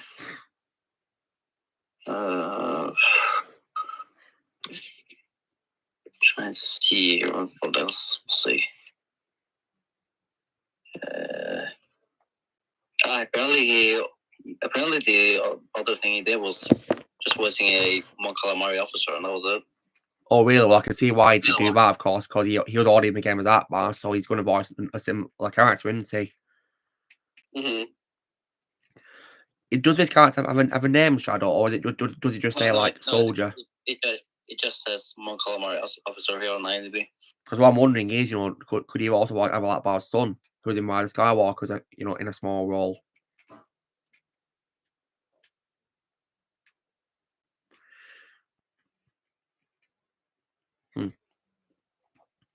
Oh, you were you talking about Skywalker Saga? Yeah, I was. Oh, crap! I was looking at Force Awakens game. Wait, are you saying that the Skywalker Saga, that was his last performance for now? Yeah, it is. Right. That's his final ever thing he's ever in. Yeah.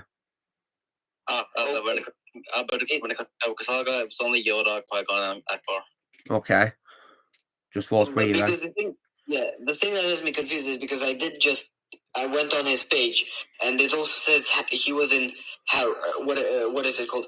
Harry Potter Magic Awakened or something, and that's upper than Lego Star Wars The Skywalker Saga, meaning it's more recent. So that's what confuses me here. That's pretty strange, yeah. Yeah, because if you look on Wikipedia, it does say that's his final role, Skywalker Saga, so it's making me wonder. Yeah, well, on IMDb, it also says he did like a voice in Harry Potter Magic Awakened, and that's like 2023. So maybe that's a more recent one. Yeah. I have no idea really, but yeah. Yeah, because I of course found out about, of course, him being in the game, you know, because his daughter confirmed on her Instagram that he was in it, of course, and she also confirmed that he did, of course, record all of his lines for that game before his health problems. So yeah, I guess you could say, of course, that Skywalker Saga was very long in the making, wasn't it? Very long. Mm-hmm. Yeah, and because didn't we do the first teaser for it? You know, when of course Fall Skywalker came out. Yeah. Yeah. So it must have been in the making for ages, and Fred Tarsher also confirmed to us as well that he did the voice of Darth Vader in a studio, not from his home. So yeah, shows you, of course, how long, of course, they took to make the game.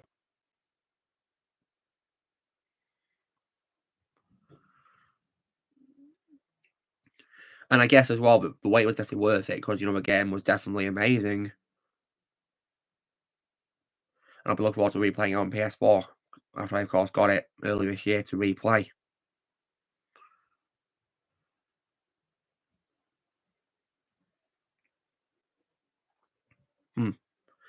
Oh, and Alexander, you know when it comes to, of course, the film Django Unchained, of course, that you've seen, haven't you?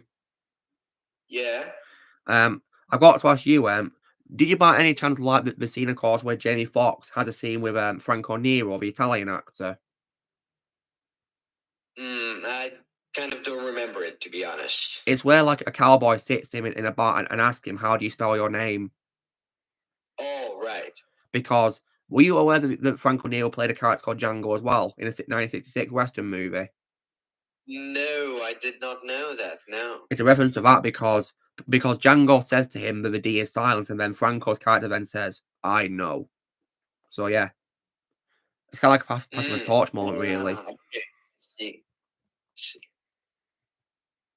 Which is pretty cool. So I'm just checking out Tom Kane's filmography right now on here, and so his final film was unfortunately Fall of Skywalker, doing additional voices for it. His final TV was something called Cake, as a character called Trouble. So, but like, I don't know what that is. His final, yeah. Oh yeah, Wikipedia says his final game was Skywalker Saga. Okay, fair enough. But yeah, I'm not sure that's true or not, because sometimes I don't trust Wikipedia anyway. Yeah. Well, if you check on IMDb, it says otherwise. That's why I'm confused, because it's conflicting the sources. Yeah, sources can be very conflicting these days. I don't know what to trust. Yeah, it says it right here. Harry Potter Magic Awakened above Skywalker Saga, so it's making me wonder, what is this exactly?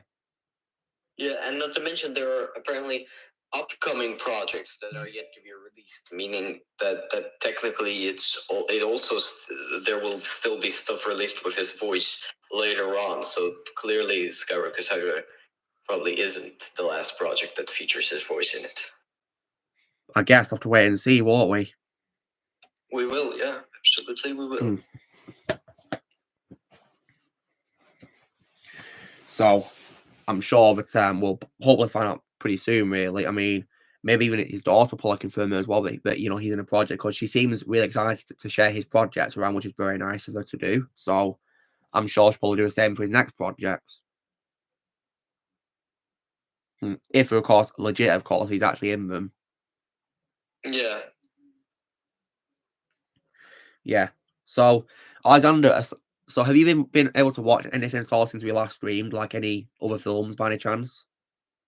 Let me try to recall. What have I watched this week? Well, I've watched a lot of YouTube videos, but I don't think I've watched any particular films. Let's put it that way. That's fine.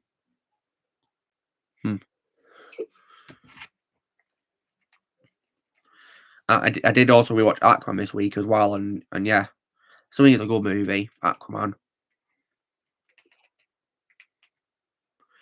When it comes to that film, Alexander, would you say your favorite part of that film was Willem Dafoe? Well, he was great. He was definitely one of them. Yeah. Another one are the locations and the sets and the colors, I think. Yeah, the colours were great and visuals and the sets. The world building was really good. And did you also like Tamara Morrison in the film as well? Oh, yeah. No, Tamara Morrison was just fantastic. I loved him in that film. He's great, Tamara Morrison. Yeah, he's a legend, Tamara.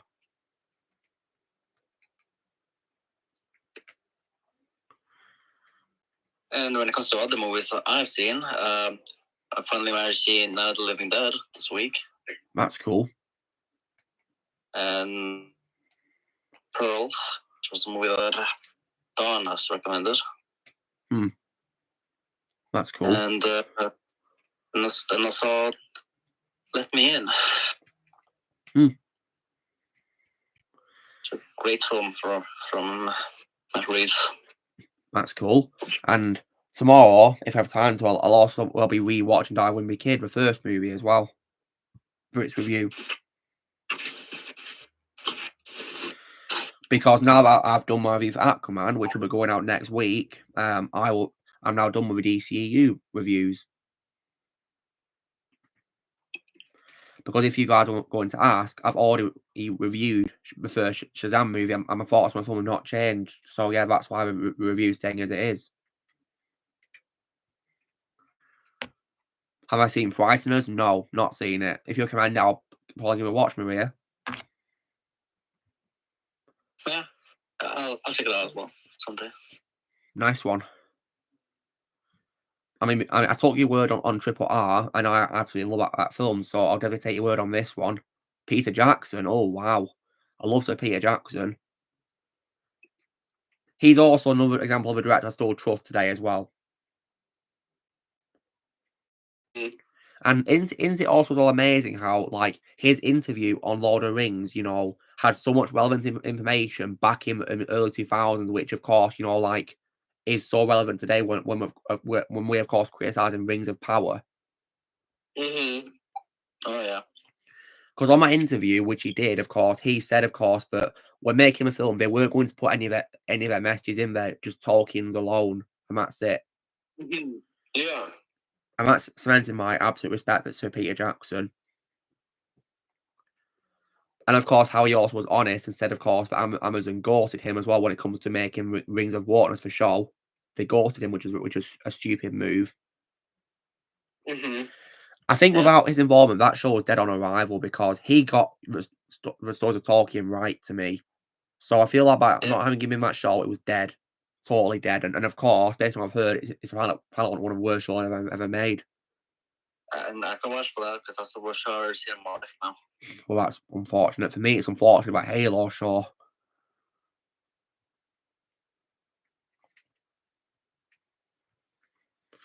So I only lasted one episode of Rings of Power. That was it. Like, damn, it must be absolute trash. And I think Alexi barely lasted for that show either. Well, I can't say blame Alexi. Which episode did you see, Alexander? Did you see one or two or the whole thing or what? I don't remember, but I don't think he finished it from when he was watching it. I remember. And can I guess? Can I guess he hated it? I think he didn't enjoy it. Certainly, I certainly don't think he enjoyed it. Wow, can't say I blame him. And I still stand by my rant on it. So, would you say that still holds up today, Shadow, or this year later? Yep, I still stand by every word I said. Yeah. It's still a full-blown Seratum. Yeah, didn't you all say that it felt like, you know, a Game of Thrones knockoff as well? It did. I'll be back. No worries, Alexander. And the other episodes that came out after that cemented that. I think you did the right thing of ordering it, Maria. Absolutely, because I've ordered it ever since. I didn't see it. I just added reviews for it, and they've been hilarious. I mean, Maria, get this right. You know, in one of the episodes, Az was so bored he fell asleep. So what does that tell you? It tells you it's going to be an absolute waste of time. But I suppose what one benefit of that is you can probably watch that show to help you fall asleep if you can't sleep at night. Say if you have insomnia, say if you have insomnia, for example, and you can't sleep. Well, no matter what, I will never rewatch it. Yeah. I don't think it's worth watching more, but yeah, if you want to fall asleep, then yeah, just try to watch that and see what happens. You probably won't get far, though. I mean, Shadow, how many minutes of our show did it take you to get bored? Minutes into it? It only took me, like, I think 15 minutes or so. Oh, wow. And were you, like, already hating it in the first 15 minutes of it? Yeah, because it already showed Galadriel being unlikable as hell. Oh, God. That's not how you start a show at all. It really isn't. What did I miss out? So what, Blaze? What did I miss out? Blaze, we were just ranting on Rings of Power. That's what ranting about that show, Rings of Waterness, as I call it. Not that. Yeah. And yeah, because as far as I'm concerned, guys, the only god I can accept is Cate Blanchett. The only one. And of course, she has my respect because she slammed cancel culture recently. So yeah, thank you, Kate, for that. What a legend. And because of that, I really want to see her movie Thor. Yeah, it's good, Tar. Really good. Well, Maria, hope you have a nice dinner. You take care. Thanks for coming on to talk to us. Yes, it's been a blast. I've been here, Maria. As always. Yeah, you take care. It's also pity if Ozzy's not here because I'm sure he'd also say that another director we can still trust today is also Spielberg as well. Yeah. That's fine, Maria. Don't worry about it. You, of course, had people with you, so that's absolutely fine. At least you're hearing the comments for that's nice. At least you were here for our comments. Been a pleasure. And I can confirm that he's, of course, you know, a director I can still trust because I, of course, saw his most recent film, The Fabelmans, and I can say that he's still going strong. I think he always will go strong.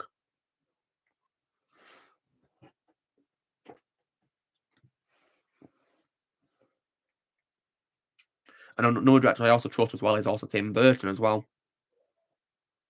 Yes. Take care, Joseph. Yeah, Tim has my undying respect. Yeah, my respect for him is unconditional. Yeah, especially after how he slammed Warner Brothers for being hit with the most hypocrites that they are. Yeah, because he told to F themselves. What a legend. Like, he literally said it in an interview. Like, what a legend.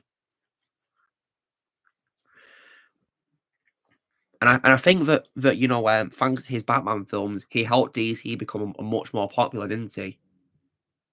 Yeah. What a legend. And he also had lots more respect for me recently, of course, when he criticised AI as well. And I think, of course, he also criticised how the Flush handled his Nicolas Cage Superman thing. I mean, I can't say I blame him because that scene, of course, with Nicolas Cage is just an absolute abomination. Like the CGI literally looks like it's from a terrible video game, and I don't want to say it's from an old game because I've seen old games which are better graphics than that scene alone. Yeah, so I'm not going to say it looks like an old game's graphics because I think old games have better graphics than the Flush's CGI, in my opinion. So yeah. Like, Blaze, is there any old games you've played which you think have better CGI than Flush? Oh, let me think about that. I mean, Blaze, would you say Dead Space, for example, the trilogy of Dead Space? Dead Space, definitely. Yeah, I can definitely see why. And if talking about the Flash in particular, I might also play the Injustice games as well. Yeah, I'm sure that Flash is more likable. Yeah, he is more likable in those two games, absolutely. Way better Flash portrayal than Evil Ezra. I mean, I will say that I wasn't really much a fan of Evil Ezra's Flash until I saw a Snyder Cut, but now I of course now hate him. Yeah, I still can't believe that. I used to think his Flash was one of the greatest things as well, just not a cut, but yeah, I feel the same. I can feel your pain, and based on clips I've seen from the Flash, I'll also say as well that in my opinion, Evil Ezra can't act. In my opinion, he can't act. Because rather than try and play it serious like he's supposed to according to a script, he just makes his scene into a total joke. Like, goodness me, get the genre right for crying out loud. Yeah, and his Flash is just a creep, apparently. And just so you know, Shadow, I would not be including his Flash in LEGO Dimensions 2 either. Good. Yeah. He'll instead just get like an off-screen mention or something like that, really. And you'll also get to fight him and defeat him easily as well, just how much of a joke he is. And he won't even talk either, thankfully.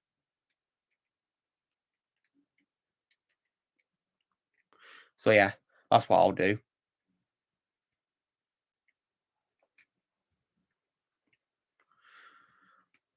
And also as well, Shadow, I would also though definitely include Nicolas Cage in the game as both Superman and Spider-Man Noir as well. That would be great. Yeah. Like I'd literally call his Superman the Superman who lives, as in the title, Superman Lives.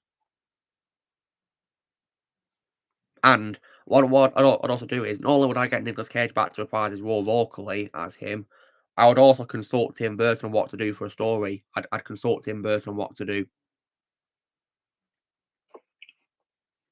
I'd also consult him on of course, handling Batman as well, because I'd also bring in Michael Keaton's Batman as well. From the Burtonverse, if you will. Which in the game would be called Earth 89, as in 1989.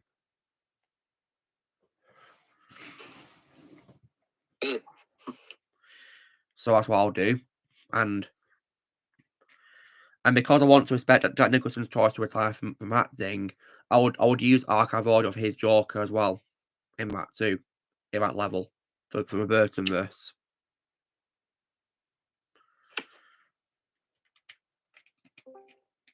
Oh, Don's here. Welcome, Don. Hello. Nice to have you here. So yeah, Don, it's great to have you here. As always. Yeah, thanks, guys. And Don, I don't know if you saw earlier in the stream, but you might be happy to know that that today when I was shopping, I managed to get a Blu-ray of $1 Million Baby, the film. Nice. Yeah, I used to have it on DVD, but now I have it on Blu-ray, so that was definitely a nice upgrade because it's definitely, in my opinion, one of the best boxing films of all time. Oh yeah, and then Don, you were definitely right about Pearl being a great film. Yeah, it definitely is. I'll probably watch it one day, guys. And one day, Don, I'm also gonna be watching X. Oh yeah, that's also a good film. Isn't that like set in the same timeline as Pearl, guys? Yeah, Pearl is apparently a prequel to it. So that's why I started with it. Okay, well I'll probably watch both of those films then. See what I think of them. And also, Mia Goth was amazing in Pearl. The Pearl film. That's nice. So character. That's cool. And I also think her performance was Oscar worthy too. Oscar worthy? Well, that's definitely making me excited to check it out. And as well, Don, Shadow was also really happy because I also as well managed to get on Blu-ray as well. Bram Stoker's Dracula as well. Terrific, best Dracula adaptation. Yeah, I'd say so too. Yeah, masterpiece. Yeah, it's my favorite couple of film too. Yeah, Francis is a legend. Oh yeah, I'm also looking forward to his film Megalopolis coming next year as well. Hey, Liv, nice to see you here.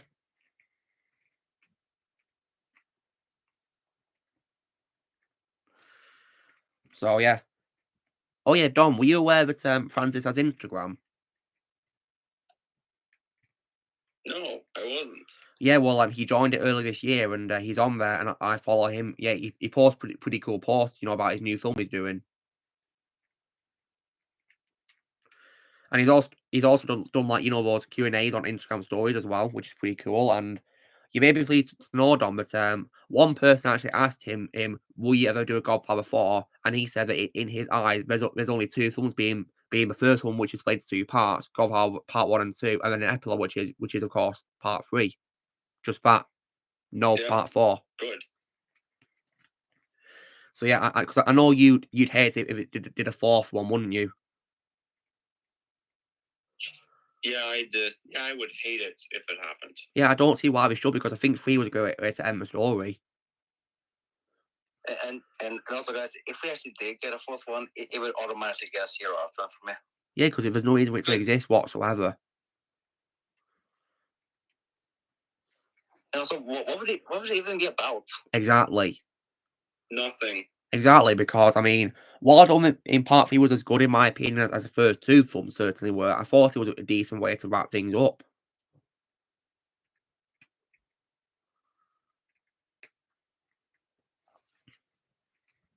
And also, all the Corleones are dead.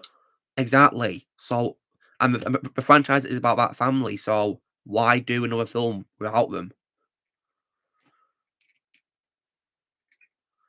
And for Yeah. For Blu-rays recently, I got Across the Spider-Verse. Oh, nice. DVD, I got Evil Dead Rise. Finally, nice one. And for DVDs, I got this film called Outbreak. Outbreak. Oh yeah, I've heard that somewhere. I don't think I've seen it though. The Teen Wolf movies, just for the first film. Nice one. The first one's great, but I personally hated the second one. Yeah, I only bought the double feature for the first film. That's good. To me, there's no such thing as a sequel. Yeah, the sequel's one of the worst I've ever seen in my life. And the triple feature DVD of the Rush Hour movies. Oh, nice. Yeah, they're definitely pretty fun movies. Yeah. Yeah, Jackie Chan and Chris Tucker were both hilarious in that trilogy. Just brilliant. Amazing chemistry together. Yeah, off the charts. Amazing.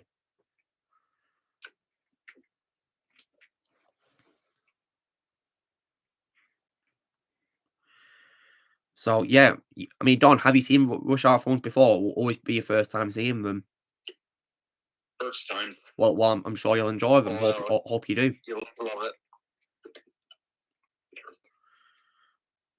Sorry, what was that? I'm saying that you'll probably really enjoy them. I hope you do. And I hope so as well. Yeah. The first one is the best one. Yeah, I hope you enjoy it. And the two sequels. We're apparently thinking of doing a fourth one though, apparently, but I'm not sure if that'll work or not nowadays. I think it's taking too long to make. Yeah, now that I've seen all three, I don't know. I kind of just feel like it looks best as a trilogy now. Yeah, it does. It's a great trilogy. I mean, the third one apparently got lots of bad reviews, but I don't think it's that bad. I enjoyed the third movie. Yeah. I didn't think it was awful. Yeah, me neither. I enjoyed it. When it comes to Francis Ford, guys, have any of you guys ever seen a film by him called The Rainmaker? Nope. I recommend that. That's also good too. Matt Damon's great in it, and it's got a great supporting cast as well. For example, Danny DeVito. And also, have any of you guys ever seen The War from Apocalypse Now? I want to. Please do. It's phenomenal. Phenomenal.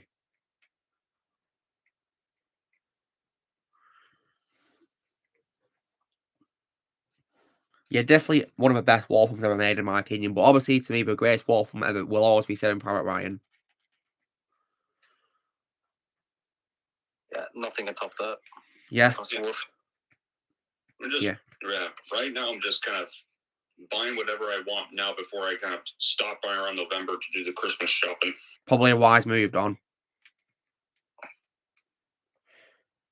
So, Don, when it comes to war films, have you got a favourite war movie of all time, like a war movie? Saving Private Ryan. Yeah. A lot of people are definitely going to say that, aren't they? I can definitely see why, because in my opinion, it is the greatest war film ever made of all time.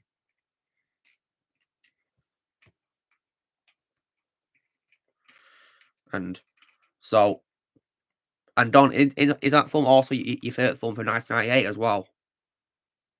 Yes. That's cool. Spider-Man 2 is so much fun. I don't doubt that for a single second. It's a shame I don't have a PS5 yet.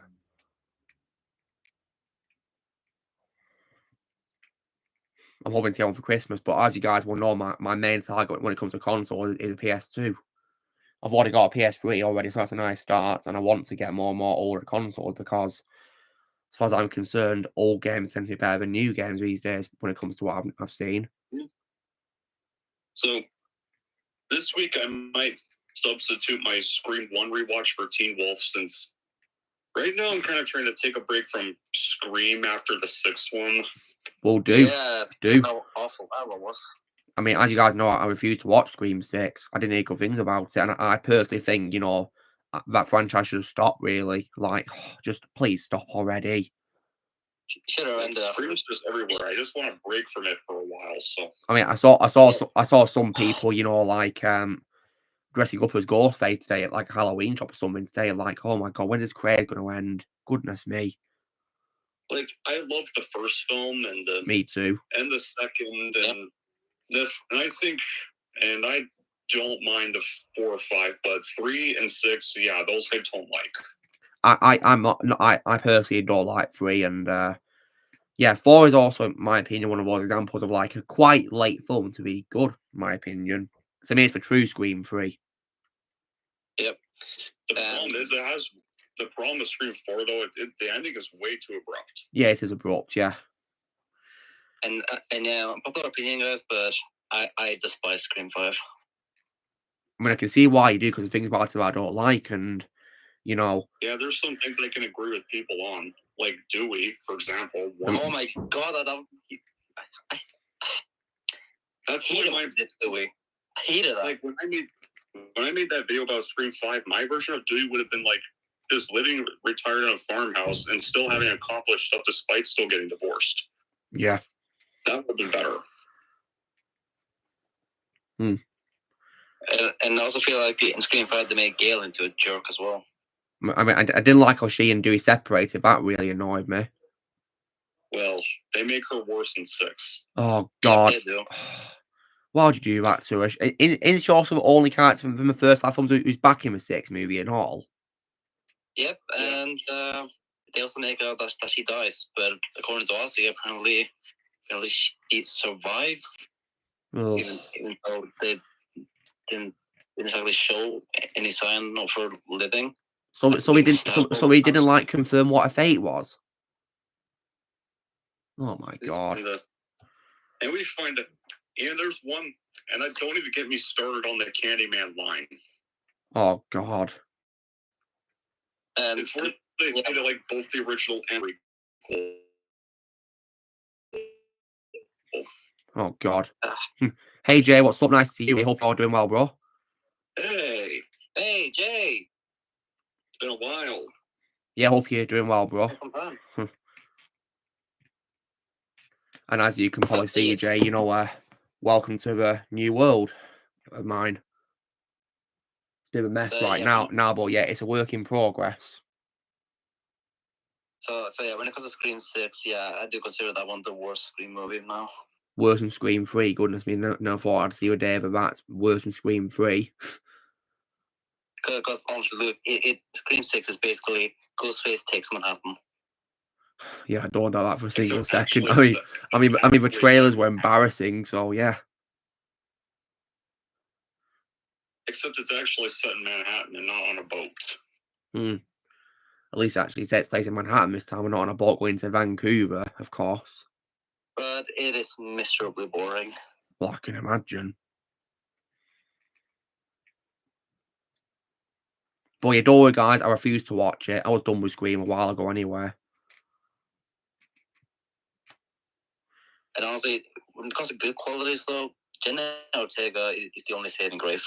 Yeah, I can imagine. She's a legend, Jenna Ortega. And it's because of her that I want to check out Wednesday, the show. At some point in the future. Probably maybe next week or so, maybe. But right now I'm taking a bit of a break from television, really, because, you know... Because sometimes I find watching TV a bit tiresome. So, yeah, there's that. Oh, yes. Because I mean, it's mainly due to my new body clock when it comes to work, because I work and all that. I get pretty tired when watching TV late at night. I'm like, I'm really tired. I need to sleep. It's not because I find what I'm watching boring. It's because I'm just genuinely weak and tired. You know, drained, if you will. You know, you feel like you commit to watch as much as you can, but you know, sometimes I just give up and relax. You know. I don't really watch any TV shows anymore. I mean, I can't say I blame you because nowadays what we're getting is trash. So I can't say I blame you.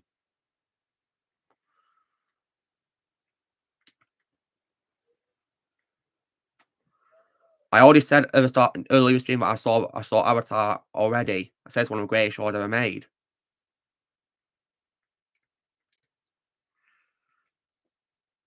And I think I'll probably watch Legend of Korra when I've seen Wednesday.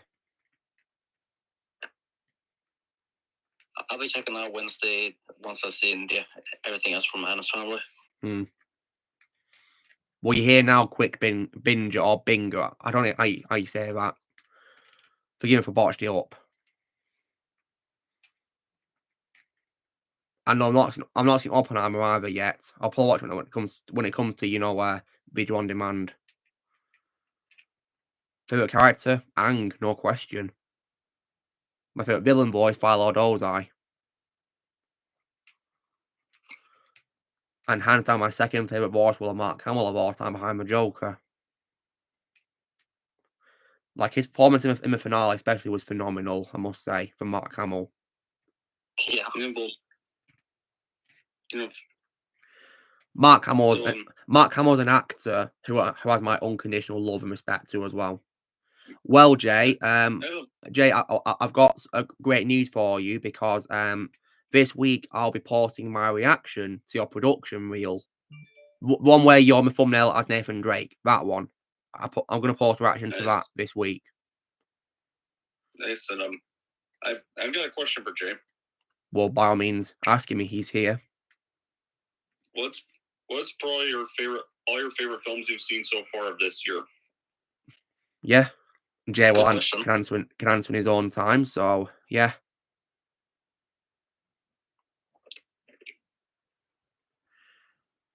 And of course, at the end of the video, when I finish reacting, I also, of course, confirm that my favorite wall of you, Jay, of course, is Fenton in Dusk, and my second favorite is Aaron Cash, my Devil's Daughter. Because personally, I don't think Dusk would be as iconic as it is without you, Jay. I think you carry that show a lot, alongside other great actors as well. I think you're the best part of Dusk. I'm 100% with you on that one, Luke. Yeah, Fenton's just an absolute badass. He really is. And he's my favorite character in Dusk. 100% with you on that too.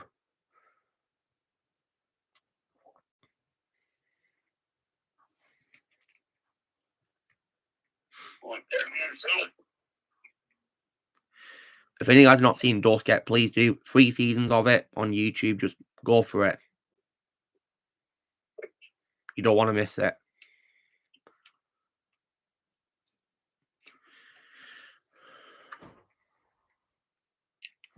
So, all the episodes are worth it. 100%. Love the show.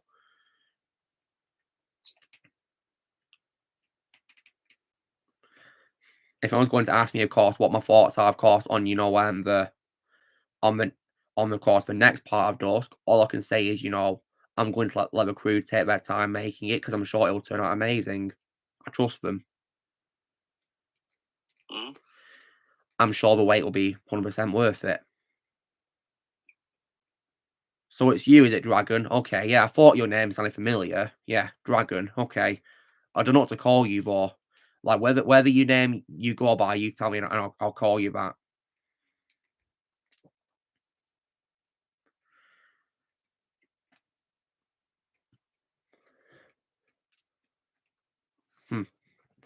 So, and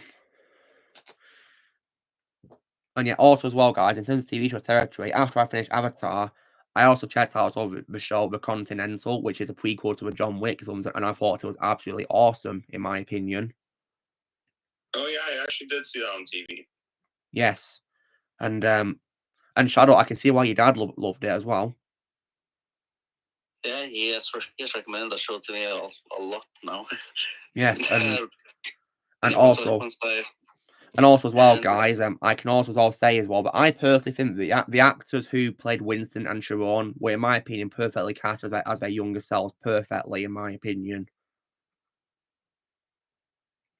Yeah, once I finish Tulsa King, then I'm gonna start. Yeah, if you're wondering, Shadow, it's only 3 episodes, but they're like over an hour long, so it literally feels like you're watching 3 films, basically. Well, I was actually hoping to wait till the entire show's out so I can binge it. It is out. The whole thing is out. It's like a mini series, so yeah, it's 3 episodes. Oh, is it only 3 episodes? Yeah, but they're like over an hour long anyway, so you have a lot to watch either way. Okay, so Don, Jay's confirmed to you that his favourite films of this year are Transformers: Rise of the Beast, John Wick 4, Sisu, and Mario. Nice. My number 1 is Sisu. Yeah, Sisu is my personal favourite film of this year. It's only made by Hollywood, so yeah. Yeah, that's not even in Hollywood, and it's completely a silent film. Well, the main character, of course, doesn't talk till the end, does he? Yeah. Yeah. And if you guys were to ask me what my second favorite movie of the year, then that's Oppenheimer. Oh, and this December we're getting another silent protagonist action film, except it's Christmas themed and it's called Silent Night, starring Joel Kinnaman. I'll say I can watch that. Absolutely. I mean, because isn't it funny how we're getting a film called Silent Night this year, and last year we got a Christmas film called Violent Night. Yeah, and I'm already starting to kind of like Joel Kinnaman's acting career so far after James Gunn's Suicide Squad movie. Yeah, because even though I despise James Gunn, I think Rick Flag was one of the best parts of the Suicide Squad. Yeah, they really improved his character in the next one. Yeah, shame he got killed off. Yeah, still hate that. Yeah, I did also as well like him as RoboCop as well, Joel Kinnaman. I thought he was good as RoboCop, but obviously, he doesn't top Peter Weller, as far as I'm concerned. Oh, no one can top Peter Weller. No one can. And also as well, I did also as well like him in the film. I think it was called The Girl with a Dragon Tattoo. I think it's called Daniel Craig in. Yeah. Yeah, I think it was that one. Favorite. Yeah. Third favorite David Fincher film. Mm-hmm.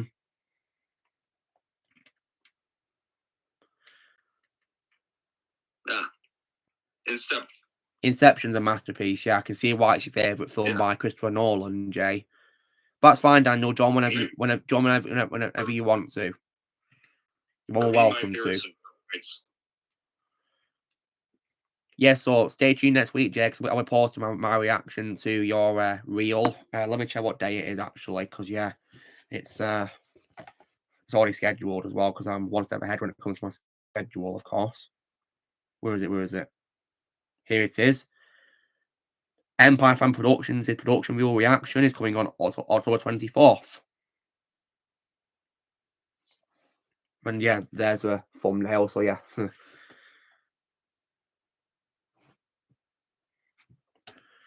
And yeah, and as you guys know, I only react to my friends, and that's it. That's all the time I'll do reactions, just to my close friends, and that's it.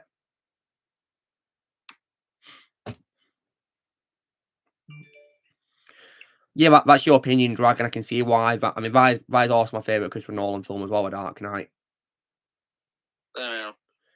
Oh yeah, Chris Nolan's also another example of a director I also still trust today as well. And he has my respect as well for saying he won't direct a superhero film or Star Wars film either. Respect him for that. Yeah. Yeah, good. Yeah, because as far as I'm concerned, Star Wars is dead anyway, and superhero stuff is also just gone as well. So yeah, respect to Chris for that. What a Superhero legend! genre is dead. Yeah, it They're is. definitely right Screw about it. that when they say that. Yeah, because look what's happened. You know, you have films like yeah. This year we've had films like Quantumania, The Flash. The flush is Dumb that. Beetle. I call it the flush because because I think that film was just a massive joke, and if I was to watch that film, I probably regard it as the worst DC movie I've ever seen because like how it disrespects Tim Burton and Zack Snyder. It's also disrespects lots of people who died as well by including them with ugly Yeah. CGI for them. Like, how is that supposed to pay respect to those who died? Yeah, seriously, Because I'll say this, right? Like, if I was watching that film, right, I'm pretty certain that Andy Muschietti would probably going to expect me to cheer to see Christopher Reeve because he's my favorite Superman of all time. But my reaction to that film thing was actually, this. For F's sake. It wasn't, like, yay! It was, F's sake. Yeah.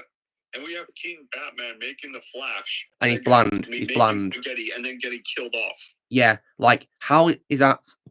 How dare you do that to Michael Keaton like that? You bring him back only to kill him off. And Don, you know what's also worse is they kill him off several times, not just once. It's several times as well. And we're supposed to cheer that Keaton's back?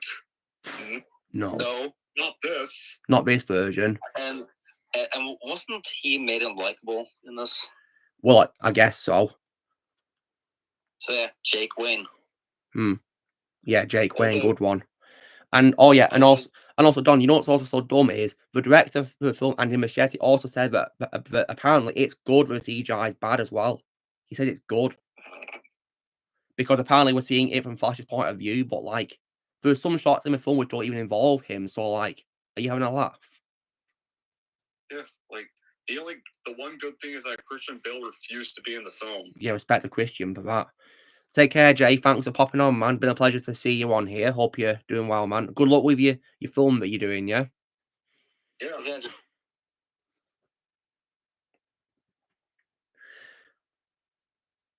Oh yeah, and also in the Flash, the disrespect to Henry Cavill. Oh yeah, of course, because you know what's so dumb, Don, is I don't know if you heard this or not, but Henry was going to have a cameo appearance in the film of Superman, right? I think at the start of the film, but when he got fired, they cut the cameo, and they also cut Gal Gadot's cameo as well. But what's so dumb is they restored her cameo, but not Henry's cameo.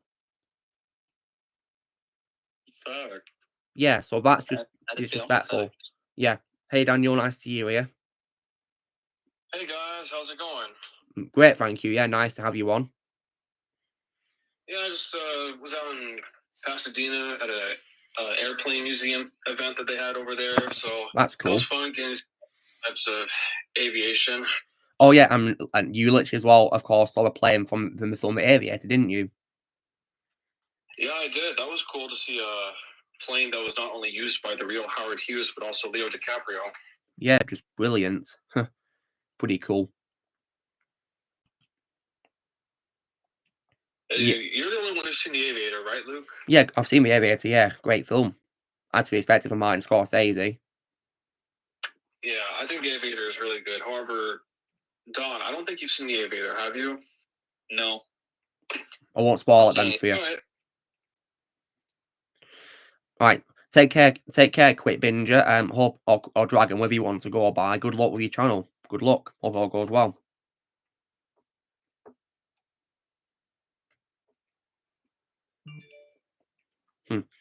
So yeah, I'd recommend Aviator if you have not seen it. It's a great film. Leo DiCaprio's in it, of course, as for men, and you've got a great supporting cast as well in it.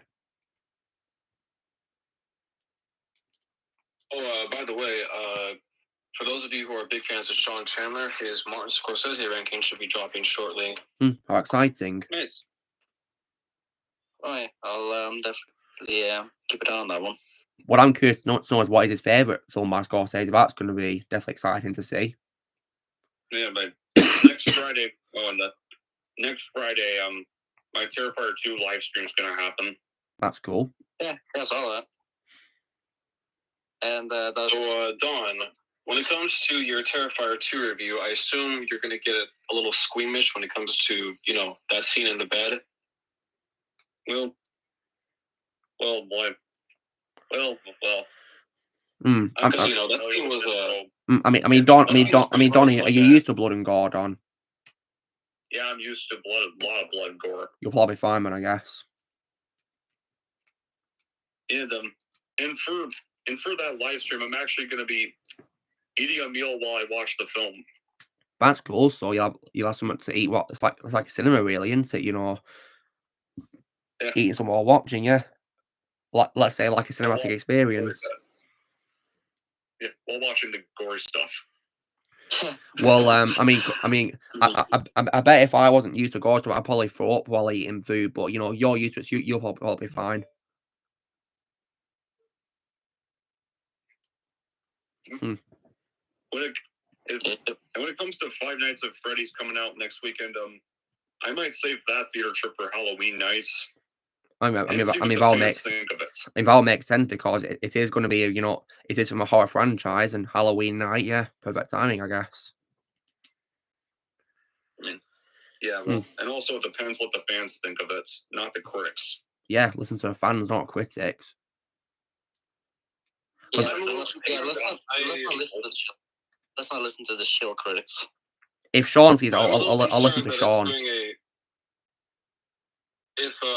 Since that's a day release, they're releasing it on Peacock and theaters on the same day. I'm just having my fingers extra crossed we're not going to get another Halloween Ends situation. That's my better not. Halloween Ends was a massive disappointment. Halloween Ends wasn't even going to be good anyway, so. I mean, we were warned, so yeah, and rightfully so, because it wasn't that good in my opinion. It was mediocre and disappointing. Yeah, they kind of basically disrespected Michael Myers. They disrespected Laurie Strode. Tell me about it. Literally, the only thing worth watching in that film is a climax, and that's it. And get this, if you hated Allison and Halloween Kills, they made her even worse. They did, unfortunately, which really sucks. I can't disagree with you on that. It's worse. I mean, thankfully on that day when I watched it, I was already in a bad mood because I was the same day I saw Hocus Pocus for the first time. That film from the 90s, Hocus Pocus. That was a way better film than Halloween Ends.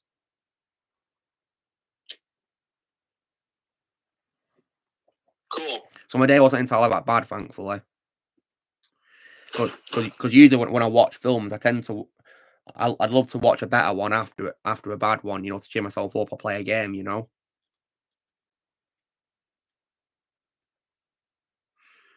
I mean, because this week, guys, I'll be rewatching my first time with my kid live action movie, so that's probably going to be fun. I have a lot of fun memories of that movie. Well, yeah, that should be fun. Yeah. Unfortunately, guys, as part of these reviews, I'll be unfortunately rewatching, as I call it, the Wrong Call. Uh-oh, good luck. Yeah, it's one of the worst sequels I've ever seen in my life, ever. One of the worst book adaptations I've ever seen as well.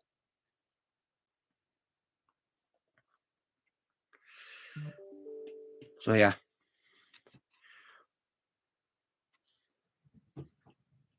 So, yeah, I'm definitely going to need all the luck I can get. If you guys wondering why I'm moving on to start with my kid, it's because now that I've filmed my review for Aquaman, I don't need to do any more DCU reviews because I've already reviewed the ones that came after Aquaman already, and my opinion on Wars hold up still. So, yeah. I don't see why I should review them again if my opinion's the same, Yeah.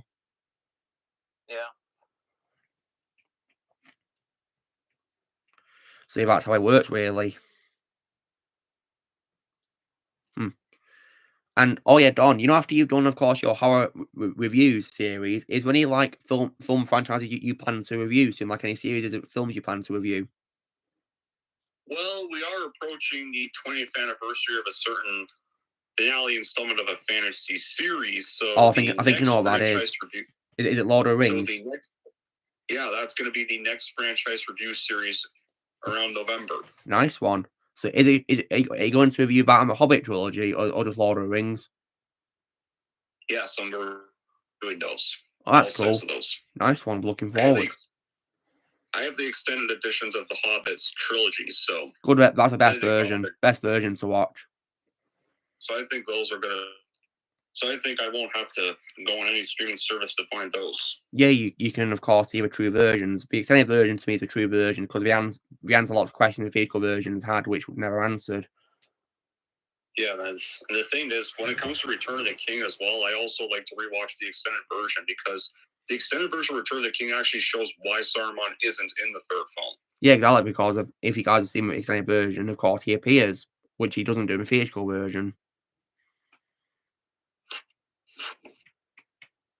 Yeah, and you can clearly see that Saruman dies. Of course, exactly. So there is that too, yeah. Oh, I see what you're talking. Don. Speaking of which, Don, I wanted to let you know that before I went to the airplane museum I went to earlier today, I rewatched your From Dusk to Dawn for review. Nice. I'm glad you enjoyed it. Funny enough, I thought you were going to enjoy the movie less because I find parts of it outdated, but I was happy to hear you gave it a 7 out of 10. Yeah, I actually did enjoy it. I'm definitely.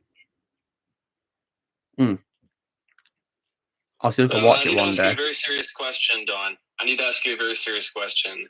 What was your immediate reaction to Salma Hayek's introduction? I don't know the answer to that question. Yeah, that sounds extremely accurate because I don't remember the first time either, but it was something cooking. That's all I'll say. I assume something pretty good happens, I guess. Yeah. I'll be sure to give it a watch one day, guys, and judge it for myself. Another good one is the Faculty, since we're discussing Lord of the Rings, starring Elijah Wood 1 year before he was cast as Frodo. I can watch that because that movie was freaking phenomenal. Yeah, I saw that. I saw that movie in high school. I'll see if I can watch that one day.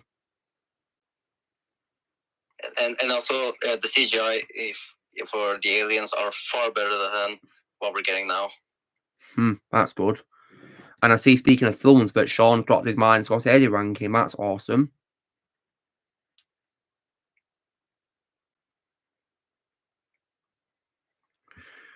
So I'll definitely watch that after a stream probably one day.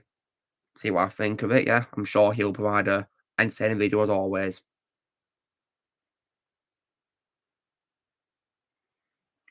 Yeah, Sean's also another example of a YouTuber who I like to watch instead of checking out critics' thoughts on new things. I'd rather watch Sean instead. Yeah, nowadays I kind of just watch Sean and Cody Leach for bigger mainstream YouTube critics. Oh, speaking of Sean Chandler, not only do I also plan on bringing him back onto the stream sometime in January, but also there's a possibility I might be able to meet him again. Awesome. Like in person. Right. So how exciting. The way this is going to work is the first week or the second week of January, he's coming over to LA for like some sort of award ceremony for something like critic related, and he's bringing his wife, and there's a chance we can meet up again for dinner. So just want to throw that out there for you guys. Awesome. Hope you have fun. For my Fan Expo convention this upcoming February, Daredevil himself, Charlie Cox, is going to be coming. Awesome. For one of the guests. That's amazing.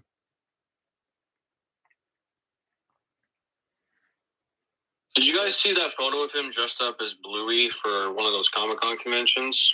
Yeah, that's actually pretty cool how he did that. Wasn't he wearing like some sort of, well, for America it's soccer, but for everywhere else it's football. Wasn't he wearing like a football shirt too? It looked like it, yeah. They haven't announced anybody else yet, but I hope some other cool guests come to this one. I mean, Don, didn't you also share that Vincent D'Onofrio's going as well? You know, Kingpin. Yeah. Well, that's cool. Vincent's awesome. I'm very well thinking about all that. Yeah. Vincent was also in Men in Black, his first Men in Black as well. Yeah, I'm fully aware of that, of course, because he plays Edgar, who of course becomes the Bug. And of course, if you guys, of course, have seen Full Metal Jacket, he of course plays Pike, doesn't he? Cool. Yeah. Pyle. Yeah, Pyle, yeah.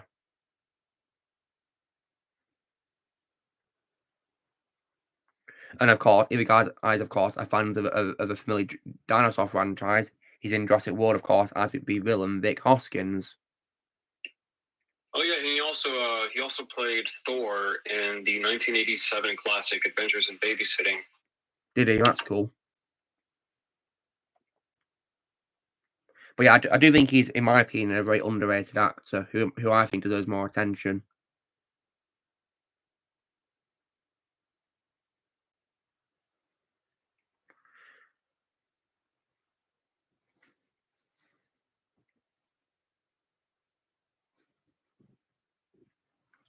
So yeah, it's pretty cool. You going to be meeting in conventions as a guest on. That's pretty awesome.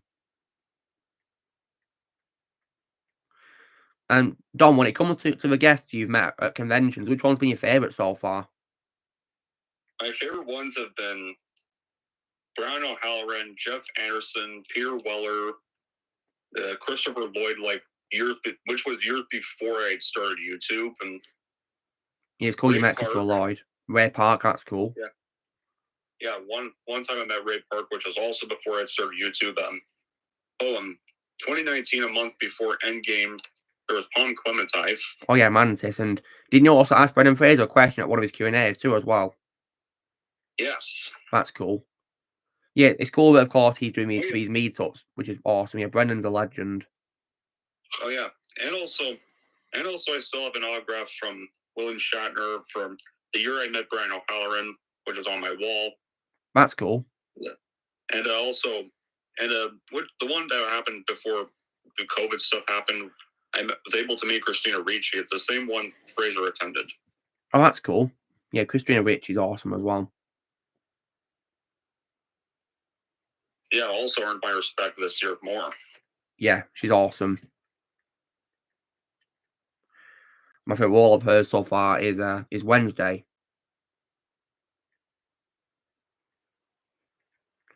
And that being said as well, I'll also hopefully one day check out the show on Netflix, the Wednesday show as well. Yeah, it's a pretty great Netflix show, and I'm glad that Tim Burton and Jenna Ortega got a good working relationship, just like Tim Burton and Johnny Depp too. Yeah, and Jenna Ortega is also a legend as well too. Respect for that, and Tim Burton is also an example of a director I still trust today as well.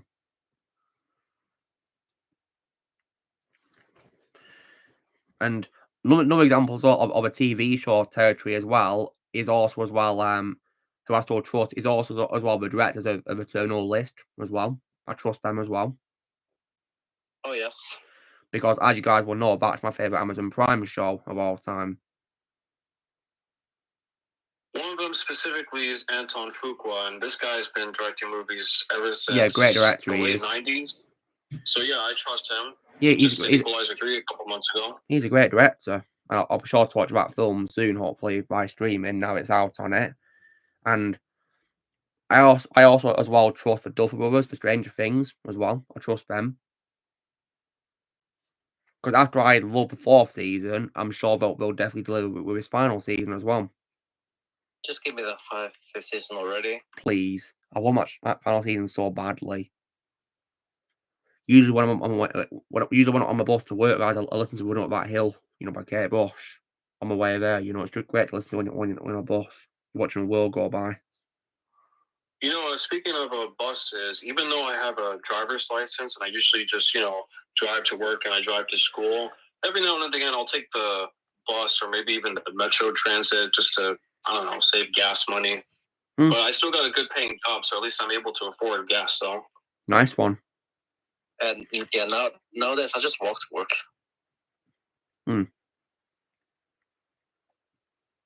Yeah, my work's unfortunately in another town, guys, so that's why I've got to get a bus. I'd love to walk to it, though.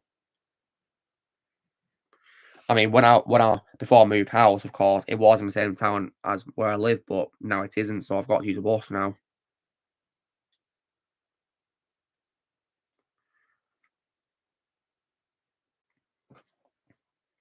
Yeah, I don't like driving either. I refuse to drive.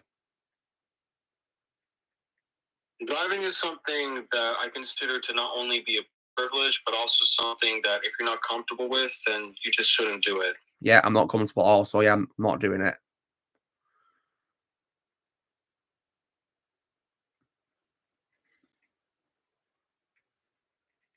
I did find it cool one time that I was able to ride in a limousine for like 3 minutes. That was cool. Yeah, that's nice.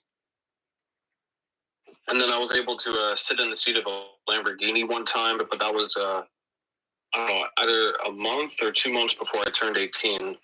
That's cool.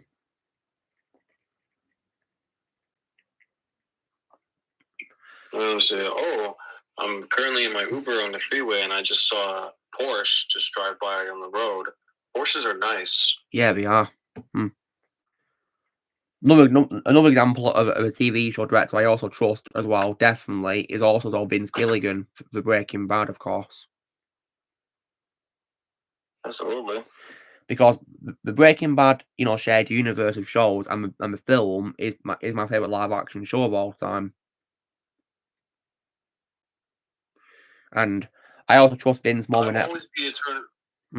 So what, Daniel? And I will always be eternally grateful, unlike Dexter, that Breaking Bad stuck the landing and it ended so satisfyingly. Yeah, it did. And I hate Scott Buck for what he did to Dexter, by the way. I've not even seen Dexter yet, so yeah. I mean, just to tell you how bad Scott Buck is with TV shows, he also did Iron Fist and Inhumans. That's how bad of a guy he is with TV shows. Yeah, both those were awful. I can see now why, of course, that finale didn't do well. And nowadays, of course, I trust Vince as well a lot more because recently, guys, of course, he criticised AI. So yeah, respect to him for that.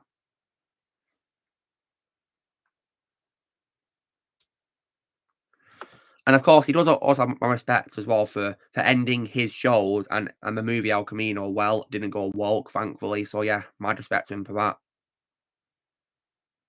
Yeah. Yeah, even though he had the chance. He didn't do it. Hey, guys, is it okay if I tell you guys something? Well, tell us whatever you want. So, since we're on the topic of the awful term that is woke, I wanted to admit to you guys that I did lose a little bit of respect for Warwick Davis. Warwick Davis? Oh, yeah. Is this because of what he said about Willow recently, Daniel? The show? Yes, you are correct. Well, I can see what you mean, yeah, because, yeah, I think what he tweeted about was just really questionable. I didn't really agree with what he said, to be honest. But I, of course, can't comment on the show because I refuse to watch it. It's a good thing they removed it because now it's never going to be a possibility for anybody to watch it nowadays. Unless we pirate it, of course. Yeah, that's true, but you could get in trouble with the law for doing that, so you gotta be sneaky about it. Which I'm not going to do because I don't see any reason why I should watch that show. Oh, Don, I just passed the filming location for Fright Night, and I understand you either rewatched it or watched it for the first time, right? Rewatched it. Well, that's cool. Do you have any desire to watch the remake or part 2? Well, I can't really find part 2 anywhere, and I've not heard some good things of the remake. I would respectfully disagree. I actually think the remake is pretty solid, Don. Well, what's to disagree with? He's not seen it yet. He can't comment on it yet. Yeah, and obviously I'm not going to spoil anything, but I think probably the reason why the remake gets so much crap is because, like, with a lot of remakes, like, I don't know, Texas Chainsaw Massacre, Halloween, they're remaking the classic, but I think the difference between a lot of awful remakes and the remake to Fright Night is that you got a pretty good cast and you actually got a good, competent director behind the camera. So I think that's the reason why I like the remake to Fright Night. Now, Don, as for part 2, I will just say this. If you want to find it, you can find 2 free copies of it on YouTube without ads on it. Oh, yeah, that's good. I suppose that's handy, of course, if you want to watch it, yeah. So I'm there for you. Although, I personally just think Fright Night just works as a standalone film. I mean, did you have any sequel baiting? I know what you mean. I love the movie. Did you even have any sequel baiting? There was no. Well, there you go then. There you go then. What does that tell you?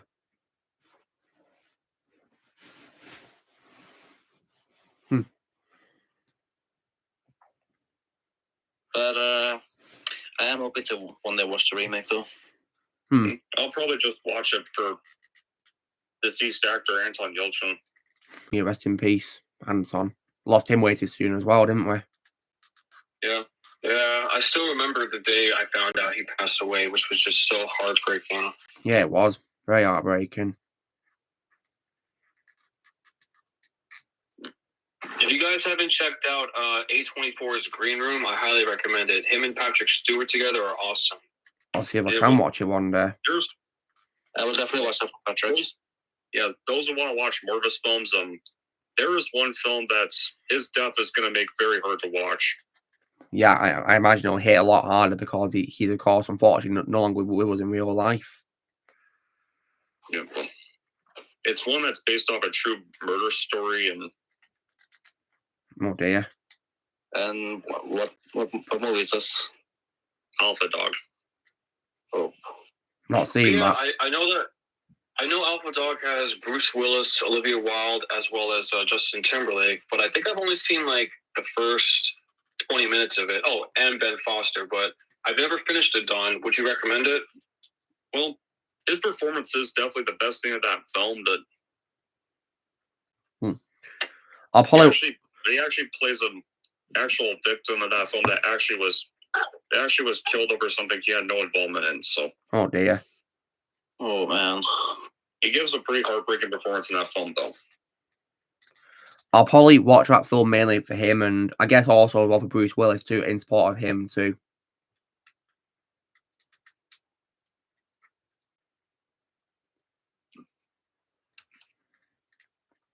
So yeah, because Bruce is also an absolute legend, and hope he's doing well nowadays.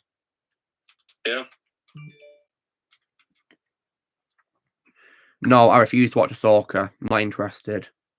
Star Wars is dead to me. Yeah, Star Wars is dead. End of story. I'll stick Star to... Wars is dead. End of story. Yeah, moving on. I'll stick to old Star Wars. Yeah, I know one third person is all like, these days, these people are looking for the perfect thing. No, we're not. I just want to be entertained. Is it really too much to ask for? Yeah, we don't want to watch the same old cash grabs. We want original stuff. Just give me something original and that's actually good. Then I'll be happy. Oh, and guys, when it comes to good news, Rick and Morty season 7 is failing. Good. I hope it does. Good. This happens when you don't bring back Justin. And also, I don't know what you guys think, but when I heard the voices in the trailer, I think the new voices for Rick and Morty suck. They do. Sound nothing like Justin. Like, I don't understand why they couldn't bring him back, because he's been cleared of all his charges. So bring him back, for God's sake. Yeah. So yeah, screw Adult Swim for that. Yeah, I'll say to old Rick and Morty, the first 6 seasons, and the old Robot Chicken as well. The old Robot Chicken. I've not seen much of a new Robot Chicken recently, to be honest. I've just stuck to the old Robot Chicken stuff, like the Star Wars specials, for example. Yeah, that's definitely an example where old is better than new. I mean, I will say that that those Robot Chicken specials are comedy gold. Star Wars ones, comedy gold. Oh, they are. And if you guys wondering what my favorite skit is in that, it's the Emperor's phone call. That's my favorite skit of all time. Yeah, in the whole series, it's just brilliant. Seth MacFarlane was hilarious as Palpatine in those specials. Hilarious.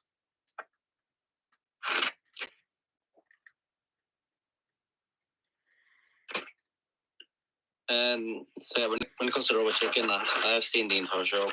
And Charlotte, is the new stuff not good? It's alright. It's alright. But old's better, is it? Yep. Thought so.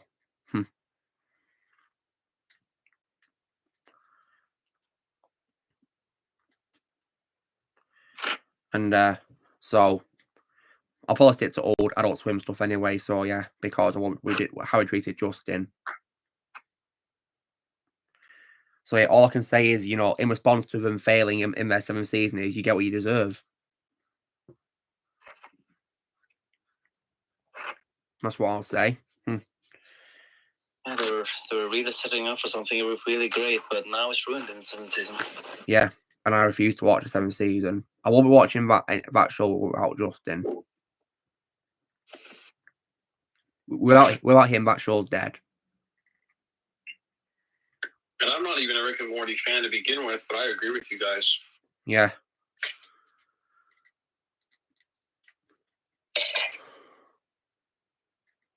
And I bet they're going to milk that franchise a lot more by making more of these. You know, if they unless they cancel it, we'll probably do more seasons, won't we? Maybe, which are more trash. You know.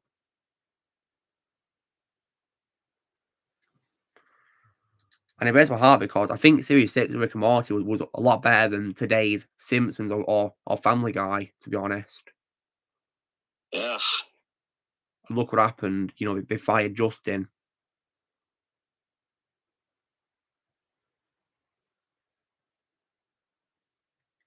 And because the Simpsons, yeah, that show should have been cancelled already.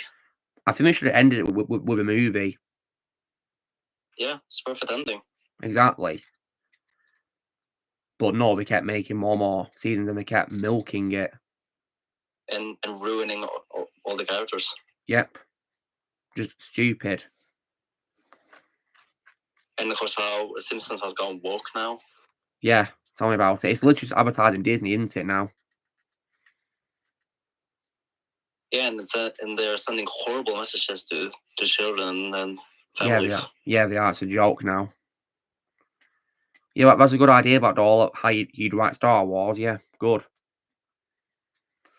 It's a shame that Disney won't do what you did, isn't it? Yeah, tell me about it, Tam. They've really messed up these franchises, how they keep milking them. They don't end them.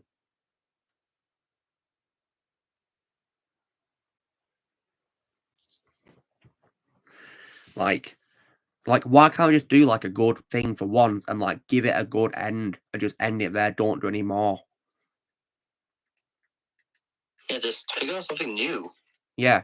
No example of a show that I think also went downhill was also The Walking Dead, in my opinion. I guess you could say that show literally was dead in its last seasons. I mean, because Shadow, I know that you stopped watching it before Negan first appeared, didn't you? Negan, didn't you? The villain. Yeah, I lost interest because it just got boring. Yeah, because guess what, right? You know, in Series 8, they actually killed off Carl. That I did see. Like, and I don't know what I did because he doesn't even die in the comics. And also as well, Rick leaves him in the next season, too, in Series 9. Because, like, when I saw Series 10 and what we did after Rick left and all that, I was like, oh, I can't do this anymore. I really can't. The show's just not as good as it was before without Rick. Can't do this.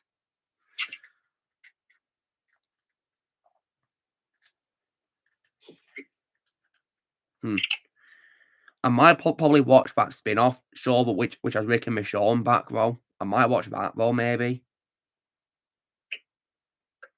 Because I just feel The Walking Dead isn't a Walking Dead without Rick, in my opinion. Because he's the main character, the only main character I can accept.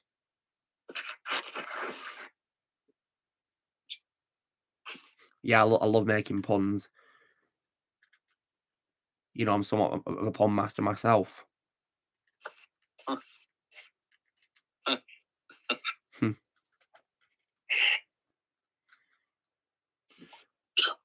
I can see why about Dog Train to Busan's an absolute masterpiece. Another example of a non-Hollywood film which is better than Hollywood's films today. In case you guys are wondering why I've been a little bit quiet, I've actually, because I missed Sean Chandler's Patreon video chat, I've actually been watching a rerun of it right now. Well, that's absolutely fine. I hope you're enjoying it. Sean's a legend. Yeah, and I just finished this whole 10-minute sequence of Sean basically saying that today is the 1-year anniversary of something truly spectacular. Oh, that's nice. You guys want to know what it is? Go ahead, tell us. So, this is probably going to make some people upset, and if you get upset, I do apologize. But basically, Sean explained in like 10 minutes or so how Today is the 1 year anniversary of the start of the end of the DCEU. Well, yeah, I know that because today's, of course, a year since I saw Black Adam. Yeah, and because, as Sean described it, because general audiences voted with their money and their wallets, nobody went to go see it. Missed out. And there's a couple things in there, but yeah, I guess on a more positive note, happy 1 year anniversary to that film, I guess. Yeah. If I could be positive for once. Yeah, but happy anniversary to my first time seeing it, yeah. And I'll keep... Truly is a shame that general audiences gave up on the DCEU years ago, especially after Justice League and Aquaman with Amber Turd. I didn't give up on it because, you know, I was excited for the Shazam movie. First one, that is. I mean, yeah, I do think Shazam, for what it was worth, did decent because the budget was lower. So if you make $300 million on an $80 million budget, you're still good, you're still profitable. But then, especially when you get into like Birds of Prey, I think that's where people just started falling out on the DCU. Yeah, I can see why. Yeah, if only general audiences, like the same people who made the Super Mario Brothers movie make $1 billion, there's a part of me that wishes those people still cared about the DCU, but it is a shame that they didn't.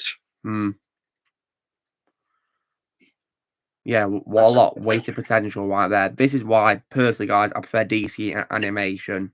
I think animated DC is the GOAT. And I also do think it's a shame that I'm no longer able to get those animated DC movies on physical media anymore, because Best Buy pretty soon is going to stop selling physical media very shortly. Well, that sucks. Well, I'm starting to get more used to ordering your movies. Yeah, I suppose that'll go well for you, won't it? If you order it instead. Because you still get it's of course physical, but you just have to wait a few days, don't you? Yeah.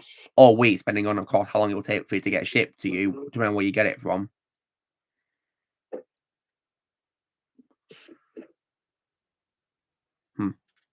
Yeah, or sometimes it might feel like forever. Yeah. For example, when I ordered my Steelbook of Charlie and the Chocolate Factory, guys, that came from Australia, and that took a while to get to my house. So yeah. And the same thing could be said about my Sicario Blu-ray. Where did that come from, Shadow? I do not know, but I remember it took a long time. Oh wow. Yeah, because I got my Steelbook of it from Kex, so yeah, I didn't have to wait ages for it to come, thankfully. Yeah, thankfully, when it comes to my local stores, guys like Kex and also as well HMV, they thankfully don't seem to be stopping with physical media, thankfully. Yeah, and I guess I also have Book Off, which is where I get all my physical media. So at least I'm happy that they're still in business. Nice one. I got my physical media from Sun Records and Walmart. Mm-hmm. Yeah, I'm still pissed. I'm still pissed on my stores have stopped selling. Yeah, that sucks. Movies. That really sucks. Well, to be honest, Best Buy, even before Best Buy made the announcement, they've always been kind of failing long before. For me, that's unfortunate.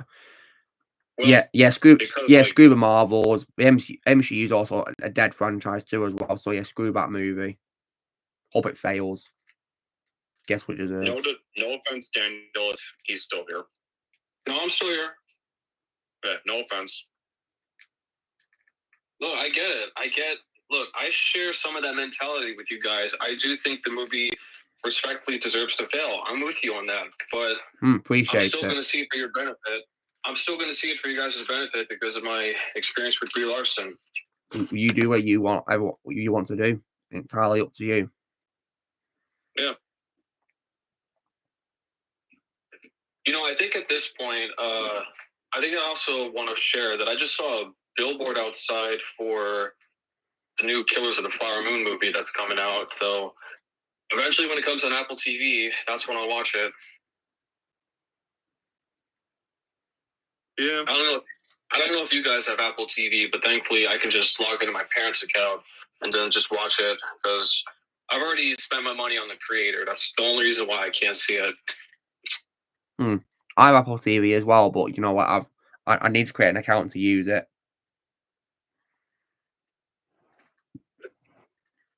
By the way, I've only heard nothing but great things about Brendan Fraser's small part in the movie, so at least I'm happy for him. That's good then. I refuse to play Also, Fortnite. I refuse to play Fortnite. Fortnite is garbage. Always has been. Yeah, I don't get the hype around Fortnite, to be honest. I have zero interest in that franchise at all. Got 15 minutes left to stream. That flew by, didn't it? Wow. Like, Fortnite is literally the most overrated game I've ever played in my life. I mean, Shadow, when you played it, would you say it's a shame that they got it? Is it a 0 out of 10 for you, Shadow? It is, by a Wow. mile. Wow. I do think it's a shame that for some reason they're rich enough that they can get licensing deals for some of their characters, such as, you know, tragically John Wick. Fortnite's able to get John Wick, and that just breaks my heart. Yeah, and they got lots of like voice actors in it who I think are just wasting their talents on that trash. You know, like my favorite voice actor, Peter Cullen, for example, as Optimus Prime, is unfortunately in Fortnite, and Steve Bloom's also in it as Wolverine too, as well. Sadly. Yeah, and I think they even have Thanos to promote Infinity War. Yeah, but thankfully, Shadow, it's just archive audio, not re-recorded by Josh Brolin. It's just archive audio, thankfully. But still, it still pissed me off that he was in that game. Yeah, stupid move right there, and I think they even dragged in poor Tom Holland as well as Spider-Man and Nathan Drake as well, unfortunately. Poor Tom. And they even have Zendaya in the game too. Zendaya, oh god. What's this now? Yeah, we're talking about Fortnite. So. We were specifically talking about how actors are wasted in Fortnite specifically. Yeah, like Tom Holland, for example. And also Dwayne Johnson and stuff. Also Dwayne Johnson's in it too. Oh god, who's he playing in that? He's playing some random cyborg-like character. I don't freaking know his name because it's so forgettable. Oh god. Would you say it's at least for all of his, Shadow? Never heard it, and I don't want to. Probably for best, because you probably say it's at least for all of his, won't you? Yeah. And so yeah. Well, Bully Holland, I personally, Amber Heard is my most hated actress. So yeah, what does that tell you? Because I will give Brie credit, of course, being, you know, she may have said things I don't agree with, but she didn't ruin an actor's career or try to or abuse him, did she? So there is that to give her credit for. Yeah, and also she has earned a bit of my respect recently. She might not be my favourite person in the world, but Amber Heard to me is my most hated actress because of how she abused Johnny Depp. And for a while, she even got away with it. Thankfully, there was people in this world who, of course, supported Johnny, his close friends, for example, of course, and other celebrities too, who have lots of respect for me for supporting him. And of course, you know, his career has, of course, done really well because his upcoming film, which he's in Speaking French, got lots of acclaim at the Cannes Film Festival, and it looks like he's going to be doing well with the rest of his career. As for Amber Heard, she's of course now living in exile in Madrid. So yeah, good riddance. That is still so funny. Yeah, good riddance to her. Hopefully she won't return to where she lived before. But then again, I do feel sorry for the people in Madrid having to live with that monster anyway.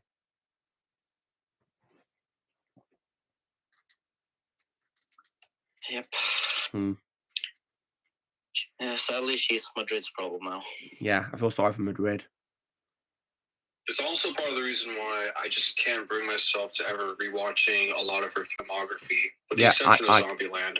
Yeah, because Zombieland is satisfying because she gets killed and turns into a zombie, thankfully. So there is that, which is satisfying. But yeah, every time she appears on screen, anything I watch, it's just an automatic middle finger to my screen, just like I did when I rewatched Aquaman this week.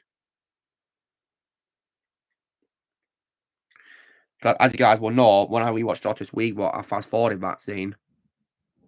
But she's in, of course, thankfully, because I skipped that scene because it was dreadful. Hey, are you going to rewatch Zack Snyder's Justice League? If I want to.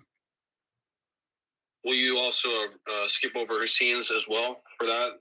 Obviously, yeah, because she's not, unlike Aquaman, where she's in most of the film, she's not in much of Snyder Cut, thankfully. So that'll be easy to skip. And there is a satisfying scene, though, where Steppenwolf beats the living crap out of her. Very satisfying. My cat's a great thank you about all that.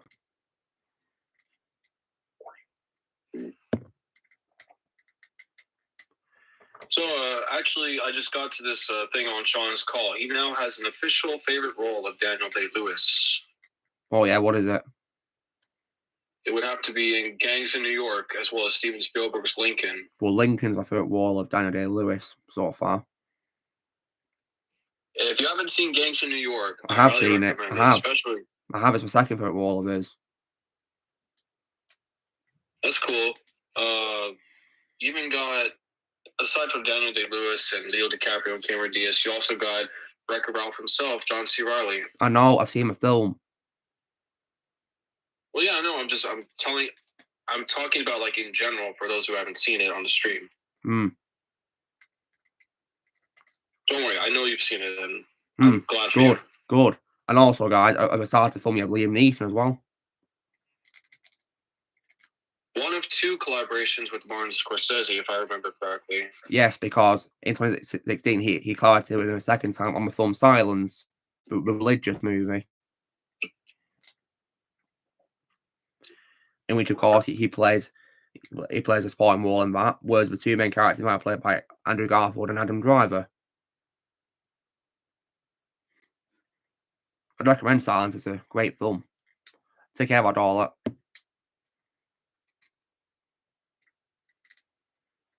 All right, I'm going to go.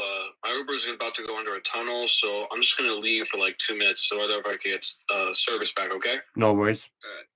Well, I got to go now, guys. But well done. Thank you very much for taking the time to speak to us. It's been a pleasure. Probably a great week. Yeah, certainly. Yeah. See you soon.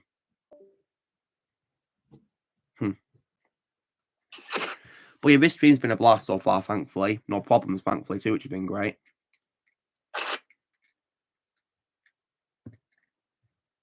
Oh, yeah.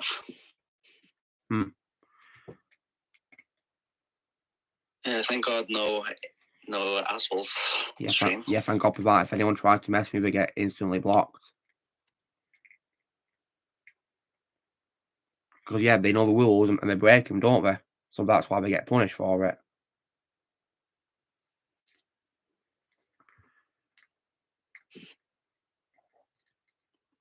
So, yeah, if someone's got a problem with my rules, then you know where the door is. Mm-hmm. Like, I mean, it's not hard to follow rules, is it? No. Because whenever I'm, of course, on a channel which has rules, I do my absolute best to follow those rules. Yeah, same. That's what I do, because I have to respect, of course, the creator's rules. That's what I do.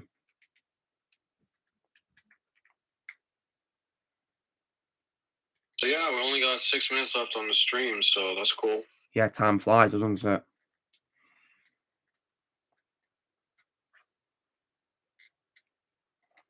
And also Vermont should join us. Yeah, the moon's not been on for a while, has he? Yeah, and sure he'll love to hear what I think of Star Trek Next Generation so far. Hey, Luke, did you buy anything while you were in Manchester that I missed? Yeah, I did. What'd you get? Well, I got a figure with Burt Ward, Robin. Nice. And I also as well got Bram Stoker's Dracula by FFC.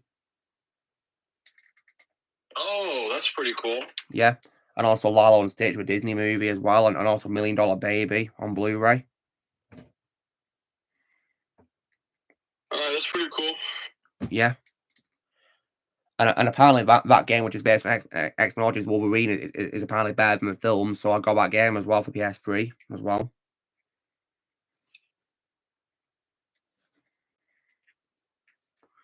It's just really sad how sometimes games which are based on films tend to be better than film are based on. It's pretty sad, really, isn't it? Like, you might as well just release the game instead of a movie at this rate. Yeah.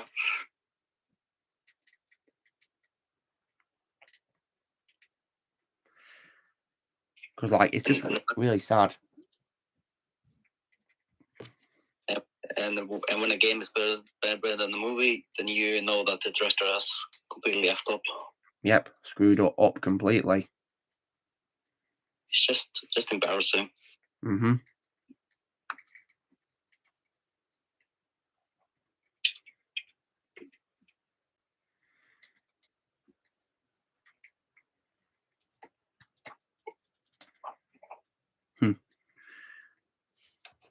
But yeah, I'm definitely looking forward to rewatching Die with my kid, though, this week. I'm definitely looking forward to rewatching it because I have lots of fun memories watching the trilogy.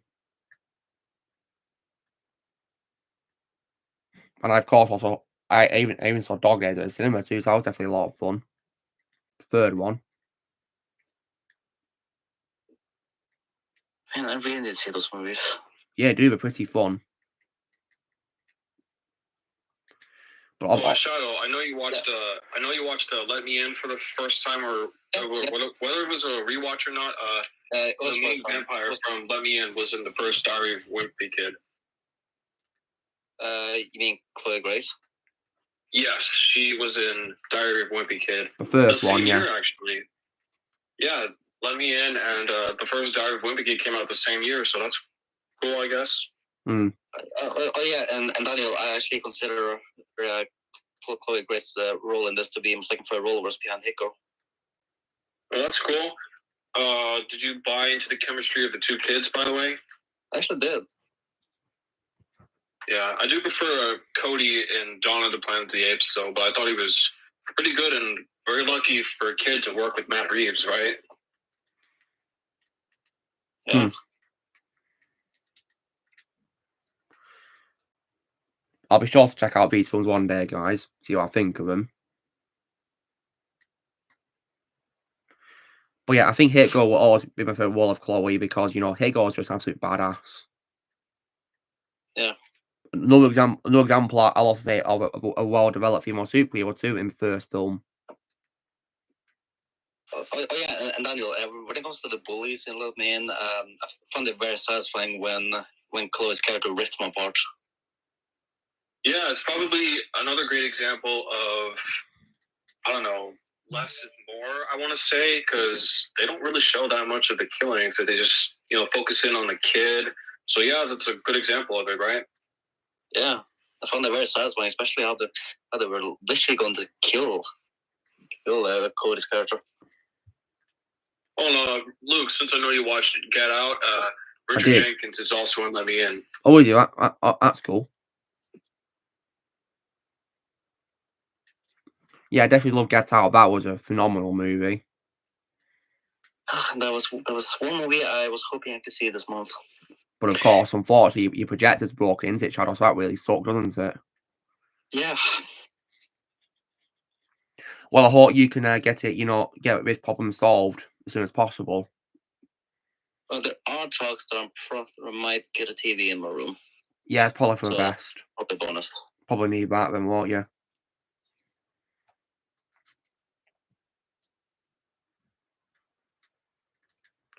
Because yeah, it really sucks when it happens. And Shadow, did you also plug in your PS40 projector as well?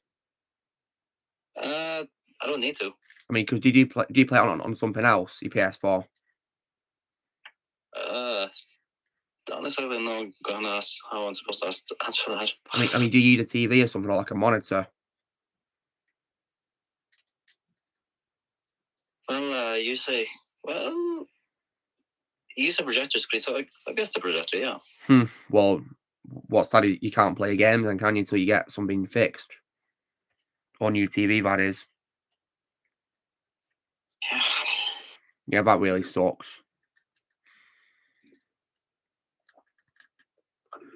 Whenever technology in life breaks, it just, just does my head in. Hate when that happens. Just very unfortunate, really, at times. But you know what? That's life. Anyway, guys, that being said, it is now 3 hours, so that was really fun, weren't it? So, Yeah, it was. So yeah, thank you so much, guys, for tuning in. I hope you all had a good time on tonight watching. Thank you so much for tuning in. I hope you have a great week, and I'll see you all next week. So yeah, so you know the drill, guys. Be sure to give this video a like. Also, be sure to let me know in the comments what you guys thought of the stream if you tune in to see it, and please go subscribe to be special guests as well. Go to London support my channels, and we will see you all later. Right, see you guys. Take care.